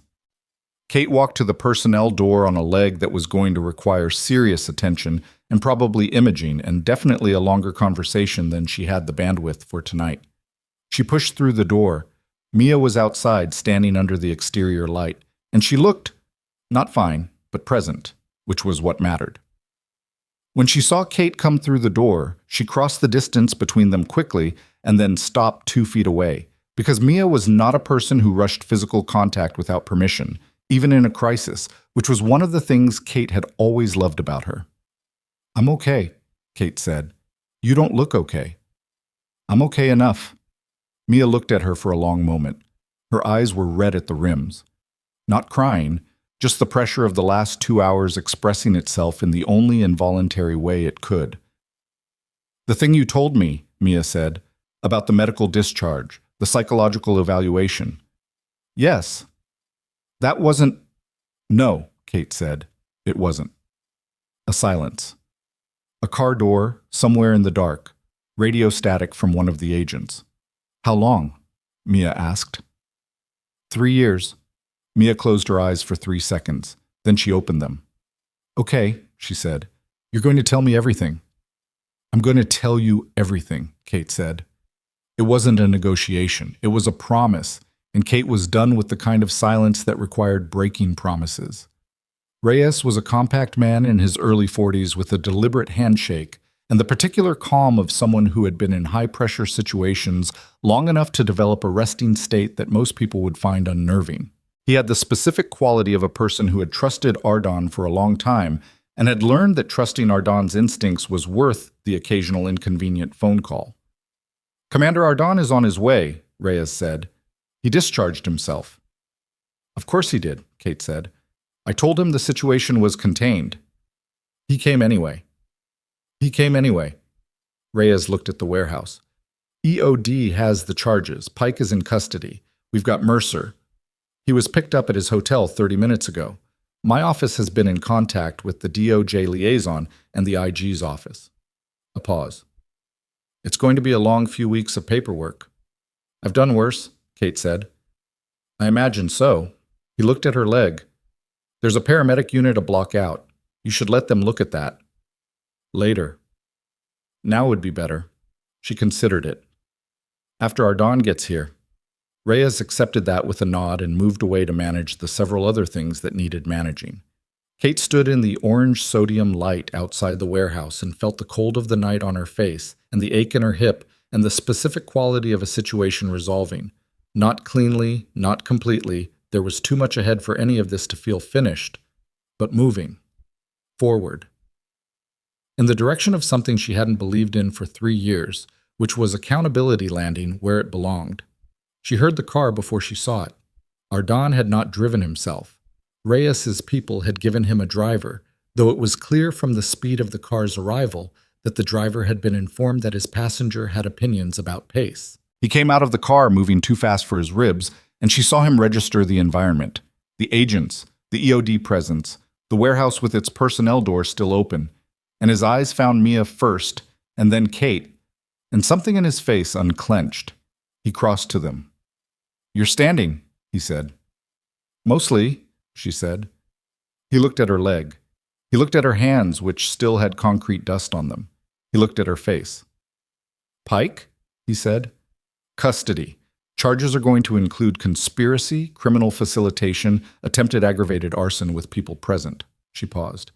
His own words on your earpiece audio, describing the device and his intent. He built the case against himself. Mercer? Picked up at the hotel. Reyes's office has him. Ardon was quiet for a moment. It was the quiet of someone processing the end of something they had spent a very long time working toward, which was not uniformly joyful. There was relief in it, and exhaustion, and something that might have been grief. 3 years of pressure releasing all at once was not necessarily a comfortable sensation. Sandra Fitch wants a call tonight, he said. The attorney. She's been on standby. I'll call her. The journalist who has the document photographs, I'll reach out to her tomorrow. With Reyes's sign-off, I want to make sure we do that right. She paused. The procurement record needs to go through official channels first. The journalism can follow. If we let it get ahead of the investigation, it becomes a different kind of mess. He looked at her. You've thought about this. I've had time to think about a lot of things, she said. 3 years is long enough. Something moved through his expression. He opened his mouth and closed it again and then said, with the precision of someone choosing words carefully, I want to say something and I want you to actually hear it. All right? What you built here, the life you made in this hospital, the way you practiced, the way you showed up today under conditions that would have broken most people, that wasn't erasure, that wasn't them winning. He held her gaze. You kept doing what you do. That matters. She looked at him for a long moment. My leg hurts, she said. He almost laughed. It came out more like an exhale. The paramedic unit is a block away. So I've been told. Mia appeared at her shoulder. Go. I'll be right here. Kate went. The paramedic, a young woman who introduced herself as Torres, Kate noted the name with a small, private flicker of something, was efficient and unimpressed by patients who minimized their own symptoms, which Kate respected immediately. Tell me what happened to the hip, Torres said. I went down hard on concrete, fell from standing. Prior injury in that joint? Yes, 3 years, old fracture, surgical repair. Torres's hands were already assessing, and Kate watched her expression track from clinical to something more careful. When you say old fracture, Torres said. Combat injury, Kate said. Field stabilization, surgical repair stateside 6 weeks later. It's functional, usually. It's functional right now in the sense that you're weight-bearing, but that joint has done something tonight that it didn't do before tonight. Torres looked at her. You need imaging. I know. Tonight. I know. Torres looked at her for one more second, with the expression of a professional dealing with another professional who was being difficult in the way that professionals were specifically difficult. Then she started the proper assessment, and Kate led her.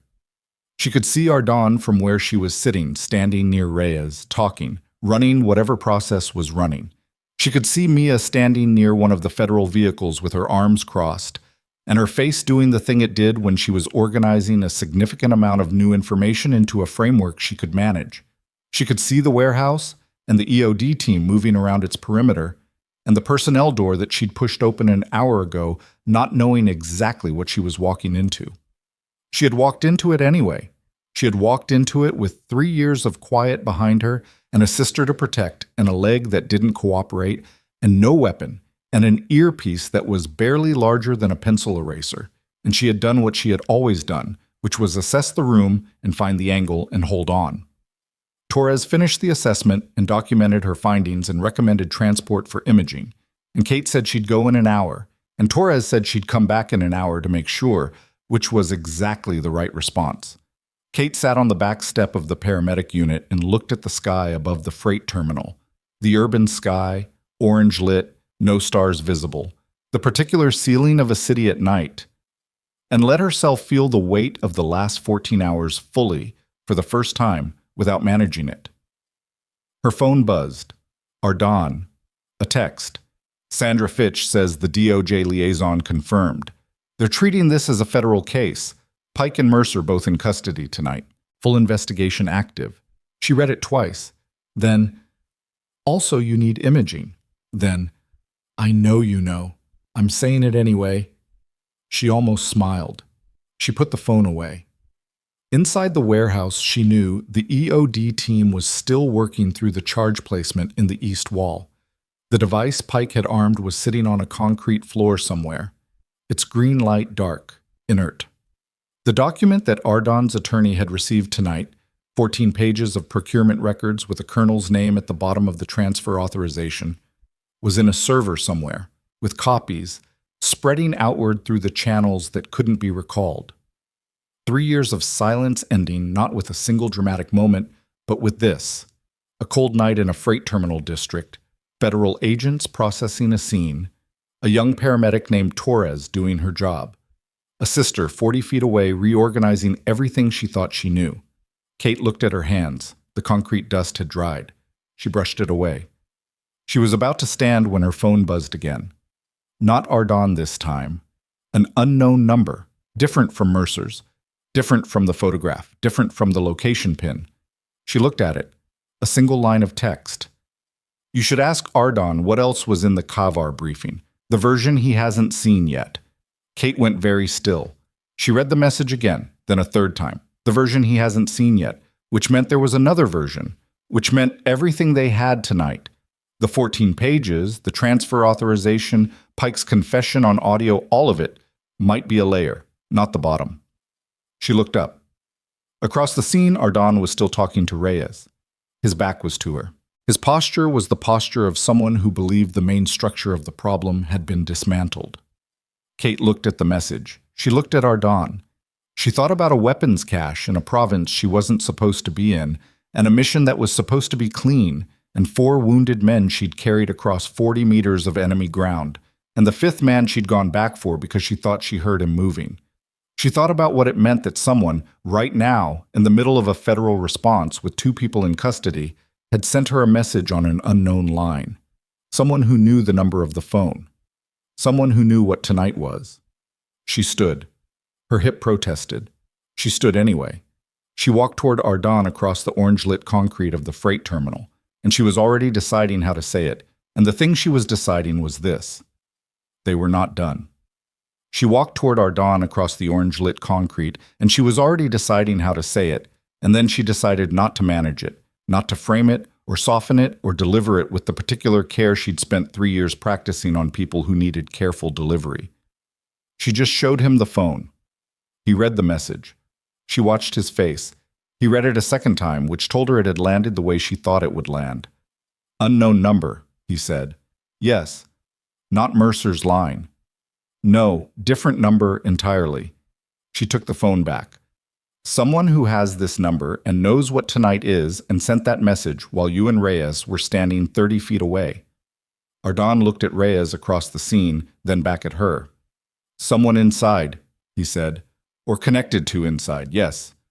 He was quiet for 4 seconds. The EOD team moved somewhere behind them, a clatter of equipment on concrete. The briefing I have, he said carefully. The version Sandra received tonight, it was pulled from the classified archive by someone whose access I can't trace yet. I assumed it was a sympathetic party, an ally. It might still be. But if there's a version of that briefing that you haven't seen, and the person who sent this knows about it, then either they're offering you something, or they're showing me that they have something I don't. He looked at the phone in her hand, which is its own kind of leverage. Yes. He exhaled through his nose. She watched him work through it. The same rapid inventory she'd done, running variables, assessing what the message changed and what it didn't. Pike is in custody, he said. Mercer is in custody. The procurement record is with DOJ. All of that is still true. So whatever else is in that briefing, it doesn't undo tonight, she said, but it might not be finished. She held his gaze. I want to know what else there is. I want to know all of it, not for the investigation. For me. He looked at her for a long moment. Me too, he said. He took out his phone and called Sandra Fitch, and Kate listened to his side of that conversation, clipped, specific, the message forwarded via secure relay. And then Reyes was with them, and she showed Reyes the text and watched his face do a version of what Ardon's had done, the recalibration happening in real time. I'll run the number, Reyes said. It'll be a burner, Kate said. Almost certainly, but burners have purchase points, and purchase points have cameras. He pocketed his notepad. Give me 12 hours. She gave him the phone. What came next was the administrative machinery of a federal scene, and it was not dramatic. It was forms and statements and a transport to the federal field office in Dunmore that took 40 minutes and another 2 hours of careful, recorded conversation with a DOJ liaison named Vargas, who was thorough to the point of exhaustion and clearly had not slept recently.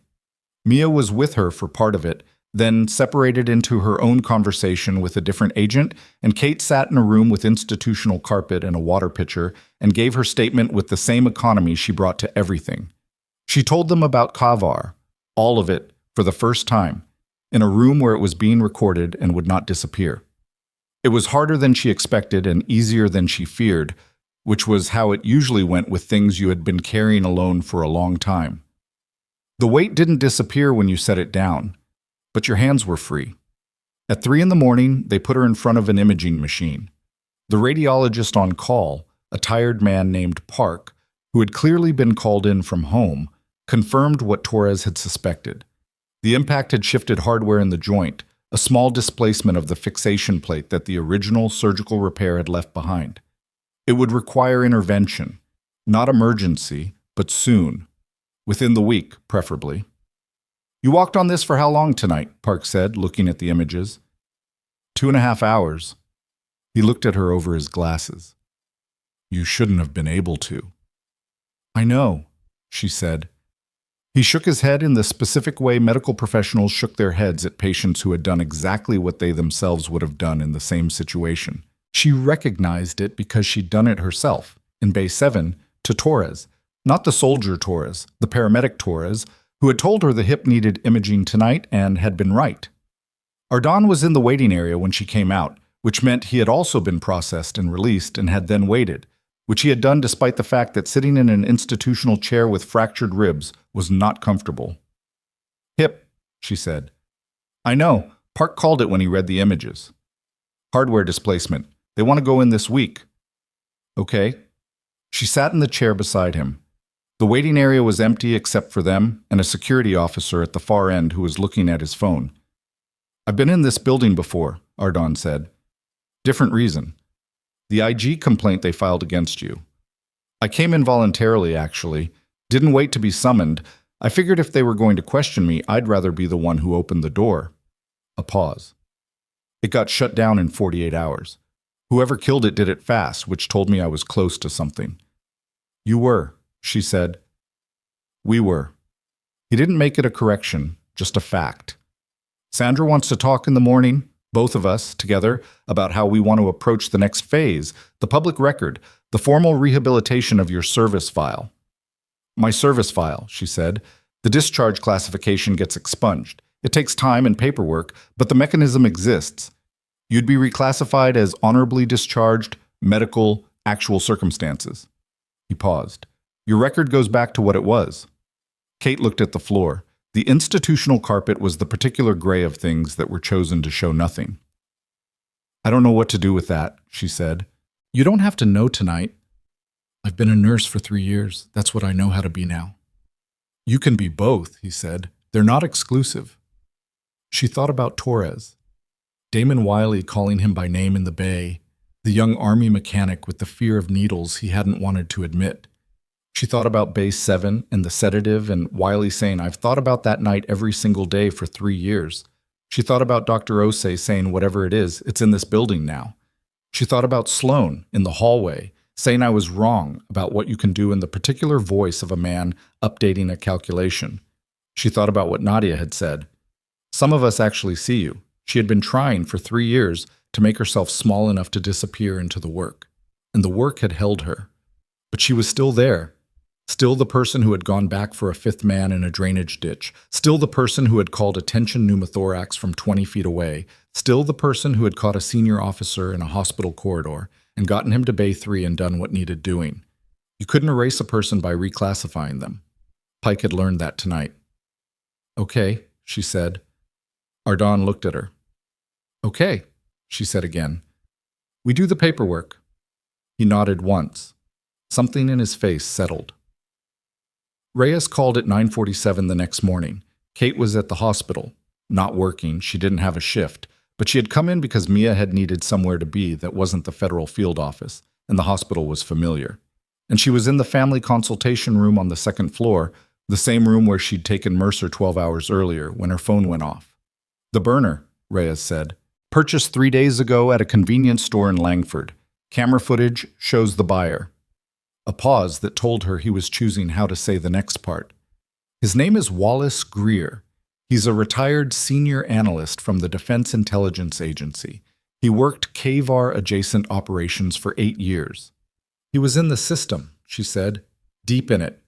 He flagged the procurement irregularities internally, twice in 2021 and again in 2022.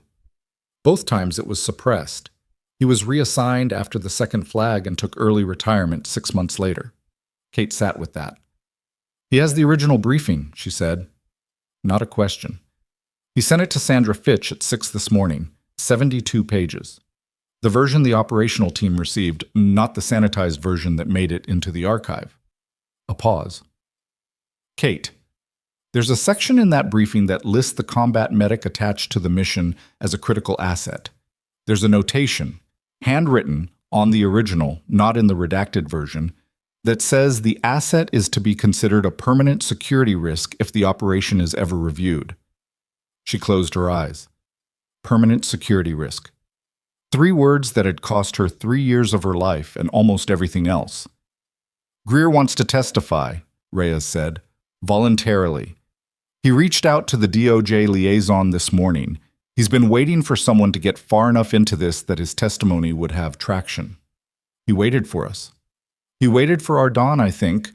He'd been tracking the IG filing. Another pause. He said, and I'm quoting directly here, he said that he wanted to make sure the medic was still alive before he came forward. He said he'd been checking, periodically, for 3 years. Kate sat in the consultation room with its institutional chairs and its box of tissues and the closed blinds that let in pale morning light in thin strips, and she felt something move through her chest that was too large and too complicated to name quickly. It wasn't relief exactly. It was the sensation of being seen by someone you didn't know had been looking. "Tell him thank you," she said. "I will." A pause. "There's one more thing. The charges against Pike are expanding. With Greer's original briefing and the audio from last night, the DOJ is looking at conspiracy to commit procurement fraud, criminal facilitation, criminal use of an explosive device, and obstruction of a federal investigation. His attorney filed an appearance this morning."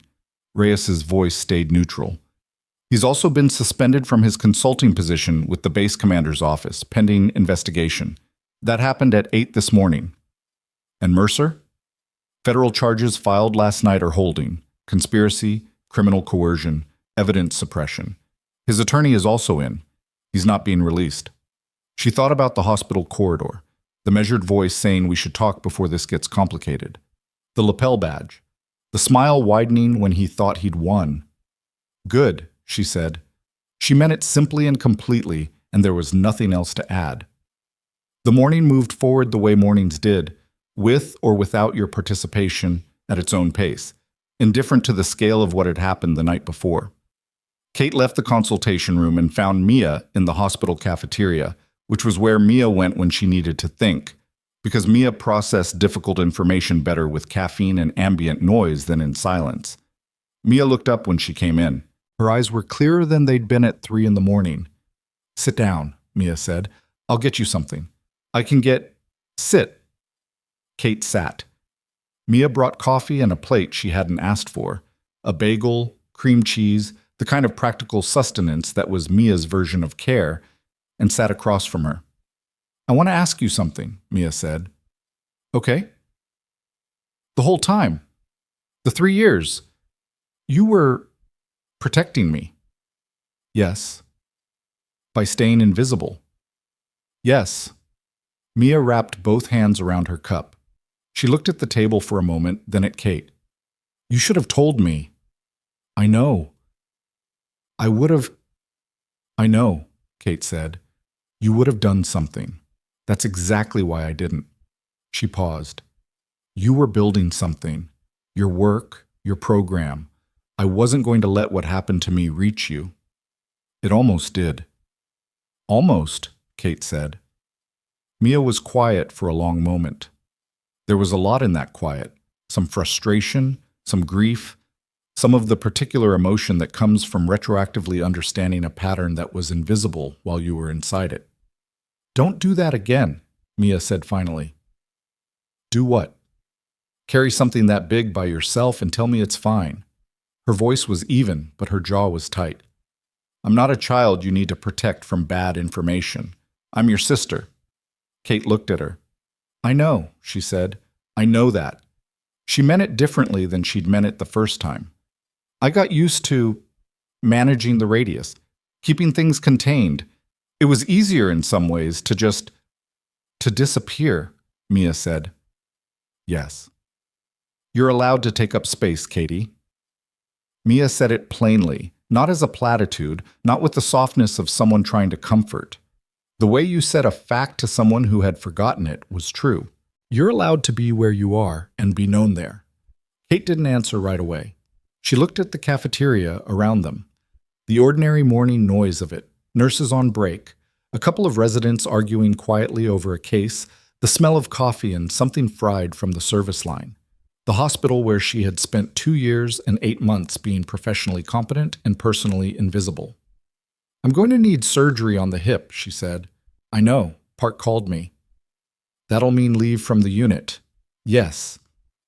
"And then there's the formal process with the service record, which is going to take months and require me to be present for that, publicly in some ways."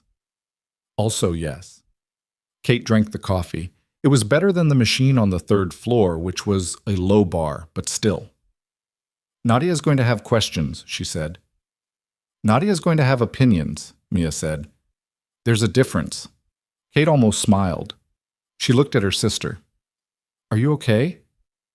I'm processing. Mia said it with the precision of someone for whom that word meant something specific. I was frightened last night. I'm not frightened now. I'm angry, I think. At Pike, at Mercer, at the system that let it go on. She paused. And I don't know. Proud isn't the right word exactly. What's the right word? Mia thought about it. Really thought, the way she thought about things she wanted to get accurate. Awed, she said finally. I think I'm awed. You've been living inside something enormous for 3 years and you kept working and you kept showing up and you didn't break it. She looked at her sister. People break under that. You didn't. Kate was quiet for a moment. I came close, she said. But you didn't. She didn't argue with that. The formal proceedings moved at the pace of institutions, which was to say, slowly and with significant paperwork and occasional backsliding that required patience she had to locate from somewhere. The DOJ case against Pike and Mercer proceeded through the federal system over the following months. Wallace Greer testified, a quiet man in his early 60s who sat in a deposition room in Washington and spoke for 4 hours with the precision of someone who had been rehearsing the truth for years, waiting for the room where it would be heard. Ardon recovered from the rib fractures. He was back at Dunmore 6 weeks after the night at the freight terminal, which was faster than the attending physician recommended, and exactly as fast as anyone who knew him expected. He and Kate spoke regularly during that time, not about the case, which had its own channels, but about the things that existed alongside the case, the texture of what it meant to move through the aftermath of something like this. He said once, approximately 3 months after, "Do you feel different?" She thought about it. "I feel present," she said. "I keep noticing things I wasn't noticing before. Like the resolution went up." He knew what she meant. She could tell from the way he was quiet after she said it.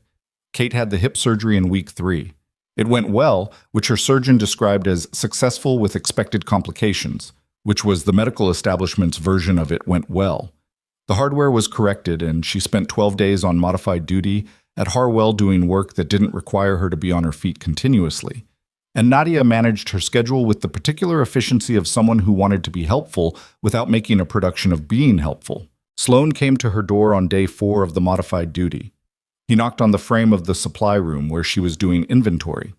The same supply room where she'd stood after his comment to the residents 3 months ago, pressing her palms against the shelf and breathing. "I owe you an apology," he said. She looked at him. "Not for today," he said. "For the pattern, the way I've spoken to you, the way I allocated you, the assumptions I made." He was looking at her with the expression of a man who had taken a position apart and looked at the components honestly. "I knew you had a mobility limitation. I used it as a reason to dismiss capabilities I hadn't actually assessed." "You adjusted after the mass casualty day," she said. "I adjusted my allocation. I didn't address the pattern." A pause. "I'm addressing it now." She studied him. He was not a warm person, and he was not going to become one, and the apology was uncomfortable for him, and he was giving it anyway, which cost him something, and she could see that it cost him. "Thank you," she said. He nodded. "Also," he said, and then stopped, which was unusual for Sloan, who generally knew what he wanted to say. "What you did. All of it. I've read what was in the press, the formal statements, the case background." He paused. "I had no idea who you were." "Neither did most people," she said. I know, that's partly on me." She considered him. "I'm a good nurse," she said. "Whatever else I am or was, I'm a good nurse. That should have been enough for you to see." He looked at her and nodded, and that was that. Dr. Osei brought her tea on day 7. Not coffee. Tea. Because she had paid enough attention to know that Kate drank coffee in the morning and tea when she was tired, and that small accuracy meant more than a long conversation would have. "I thought about applying to trauma surgery," Osei said. "When I first matched into emergency medicine. Some people thought it was too aggressive a choice. What did you think?" "I thought I could handle it." She smiled, small and dry. "I was right, but it took longer than I expected to prove it to anyone." She looked at her tea. You proved it in one shift. I've been proving it for 3 years, Kate said. Nobody was looking until they had a reason to. Osei nodded slowly. Yeah, she said. Yeah.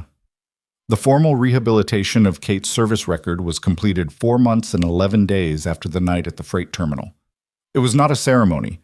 It was paperwork and signatures and a letter from the Department of the Army that arrived on a Tuesday and sat on her kitchen counter for an hour before she opened it. The letter confirmed her reclassification as honorably discharged, active duty, medical, with combat service notation. It confirmed the expungement of the prior classification. It used the kind of language that government documents used, precise, formal, bloodless, and underneath the language was the fact of it, which was that the record now said what had always been true. She had served. She had performed above and beyond what was required of her. She had left under circumstances that were not her failure. She read the letter twice. Then she called Mia. It came, she said. A pause on the line. Then, okay. Mia's voice was thick in the way that happened when she was managing something emotional by keeping the word simple. Okay. Are you okay? I don't know yet. That's honest. I'm learning, Kate said. The press coverage was something she had not fully anticipated, which she accepted as a failure of imagination on her part. The DOJ case against Pike had generated coverage. Defense procurement corruption was a story with enough components to sustain several news cycles, and her name had appeared in the case background, and then a profile piece in a national outlet had picked up the combat medic angle, and then the piece ran and her phone rang for a week. She did not do most of the interviews. She did one. The journalist was a woman named Sasha Devane, not the investigative reporter she'd sent the document photographs to, but someone different, a long-form profile writer who had spent 20 minutes on the phone with Kate before the interview explaining what she was trying to do with the piece and asking Kate whether she felt comfortable with the approach. That conversation, more than anything, was what made Kate say yes. The interview ran 6 weeks after the letter arrived. Kate read it the morning it published, in the cafeteria at Harwell, with coffee, before her shift. Devane had gotten it right. Not perfect. There were 2 small factual inaccuracies and 1 sentence that flattened something complicated into something more convenient, but right in the ways that mattered. She'd written about the drainage ditch without making it cinematic. She'd written about the 3 years at Harwell without making them pathetic. She'd written about the mass casualty day, sourced from colleagues, not from Kate, with the specificity of someone who had talked to people who were actually in the room. The piece ended with a quote, which was the one thing Kate had agreed to provide. She had thought about it for a week before she gave it. Not the exact words, those came quickly, but the question of whether she wanted to give it at all. Whether she wanted her voice at the end of a story about her own life, or whether she wanted to let the facts speak and step back. She decided to speak. The quote was, "I spent 3 years trying to make myself small enough to be safe. I'm not sure it ever worked. What I know is that the work was always real, and the people I took care of were always real, and that doesn't disappear because someone decided it was convenient for me to disappear. I was there. I'm still here." She set the piece down. Around her, the cafeteria was doing its morning thing, the particular comfortable chaos of a hospital at shift change, people coming and going, trays and cups and half conversations. Nadia was at the coffee station talking to one of the overnight nurses. Dr. Osei was at a table near the window with a case file and a breakfast she hadn't touched yet. Sloan came through the cafeteria doors and did not see Kate, got his coffee, and left, which was Sloan being Sloan, and that was fine. Nadia came over. She set her coffee down across from Kate, looked at the phone where the article was open, and looked at Kate. "Good piece," Nadia said. "2 errors," Kate said. 2 minor errors in a piece that gets everything else right is a good piece. Kate conceded that with a nod. "How do you feel?" Nadia asked. It was the same question Ardon had asked 3 months ago, and Kate gave a different answer this time because it was a different time and the answer had changed. "Ready," she said. Nadia looked at her. "For what?" Kate thought about it. The surgery was done and the paperwork was filed and the case was in the federal system moving forward without her needing to manage it. Pike's attorney had entered a plea negotiation, which Reyes had told her meant the evidence was too substantial to fight directly. Mercer had not entered a plea and was going to trial, which was going to be longer and louder, and she had already spoken to the DOJ about her role as a potential witness, and she was prepared for that. She thought about Wiley, who had been discharged from Harwell 2 days after the mass casualty event and had sent her a card, a physical card, handwritten, 3 sentences, that she had kept on the windowsill in her apartment. She thought about Ardon, who had texted her last week to say he'd been offered a position on a joint operational task force and was considering it, and who had asked her, carefully, in the particular way he asked things that mattered, what she thought she wanted to do next. She hadn't answered yet. She thought about the letter on her kitchen counter, and the record that now said what it should have always said, and the 3 years of quiet that had not erased her but had made her in some ways more precise, more certain of what she was and what she could do and what she refused to pretend. The next thing, she said, whatever it is. Nadia nodded, slow and satisfied, the nod of someone who had believed in an answer before they heard it confirmed. Her shift started in 40 minutes. She had 4 patients to check on before rounds, a medication reconciliation to complete, and a conversation she needed to have with the charge nurse about coverage for the following week. Real things. Immediate things. Yet. The ongoing, unspectacular work of keeping people alive and making sure they felt like someone was paying attention. She had always been good at that. She was going to keep being good at it.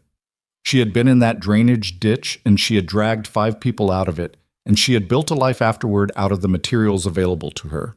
And the life was real, and the work was real, and the 3 years had not been wasted even when they felt like waiting. She was not a story about what had been done to her. She was a woman who had kept moving, who had kept her hands steady and her eyes open, and who had shown up to the drainage ditch, to the trauma bay, to the freight terminal, to the deposition room, to the cafeteria on a Tuesday morning with her coffee and a phone and a piece that got 2 facts wrong and everything else right. She finished her coffee. She stood. Her hip was not perfect. It was significantly better than it had been 2 months ago, and it would likely never be what it was before Kavar, and she had accepted that, in the way that you accepted things that were true, not without grief, but without spending the rest of your life arguing with the fact. She took her tray to the return window. She straightened her badge. She walked out of the cafeteria and toward the elevator and toward the floor where her patients were, the people who needed someone to be steady, and she was steady. She had always been steady, and that was hers. It had always been hers, and nobody had ever actually managed to take it. The elevator doors opened. She stepped in. She thought about what she'd told Ardon when he asked if she felt different. Present, she'd said, like the resolution went up. That was still true. It was truer today than it had been when she said it, and she suspected it would be truer still in a month, and in 6 months. And in the years ahead where she would do the work she was trained to do and carry the record that said what it should say and exist in the full dimensions of who she was, not the reduced version she'd made herself to survive. The elevator doors closed. She pressed the button for the 3rd floor. She was going to work.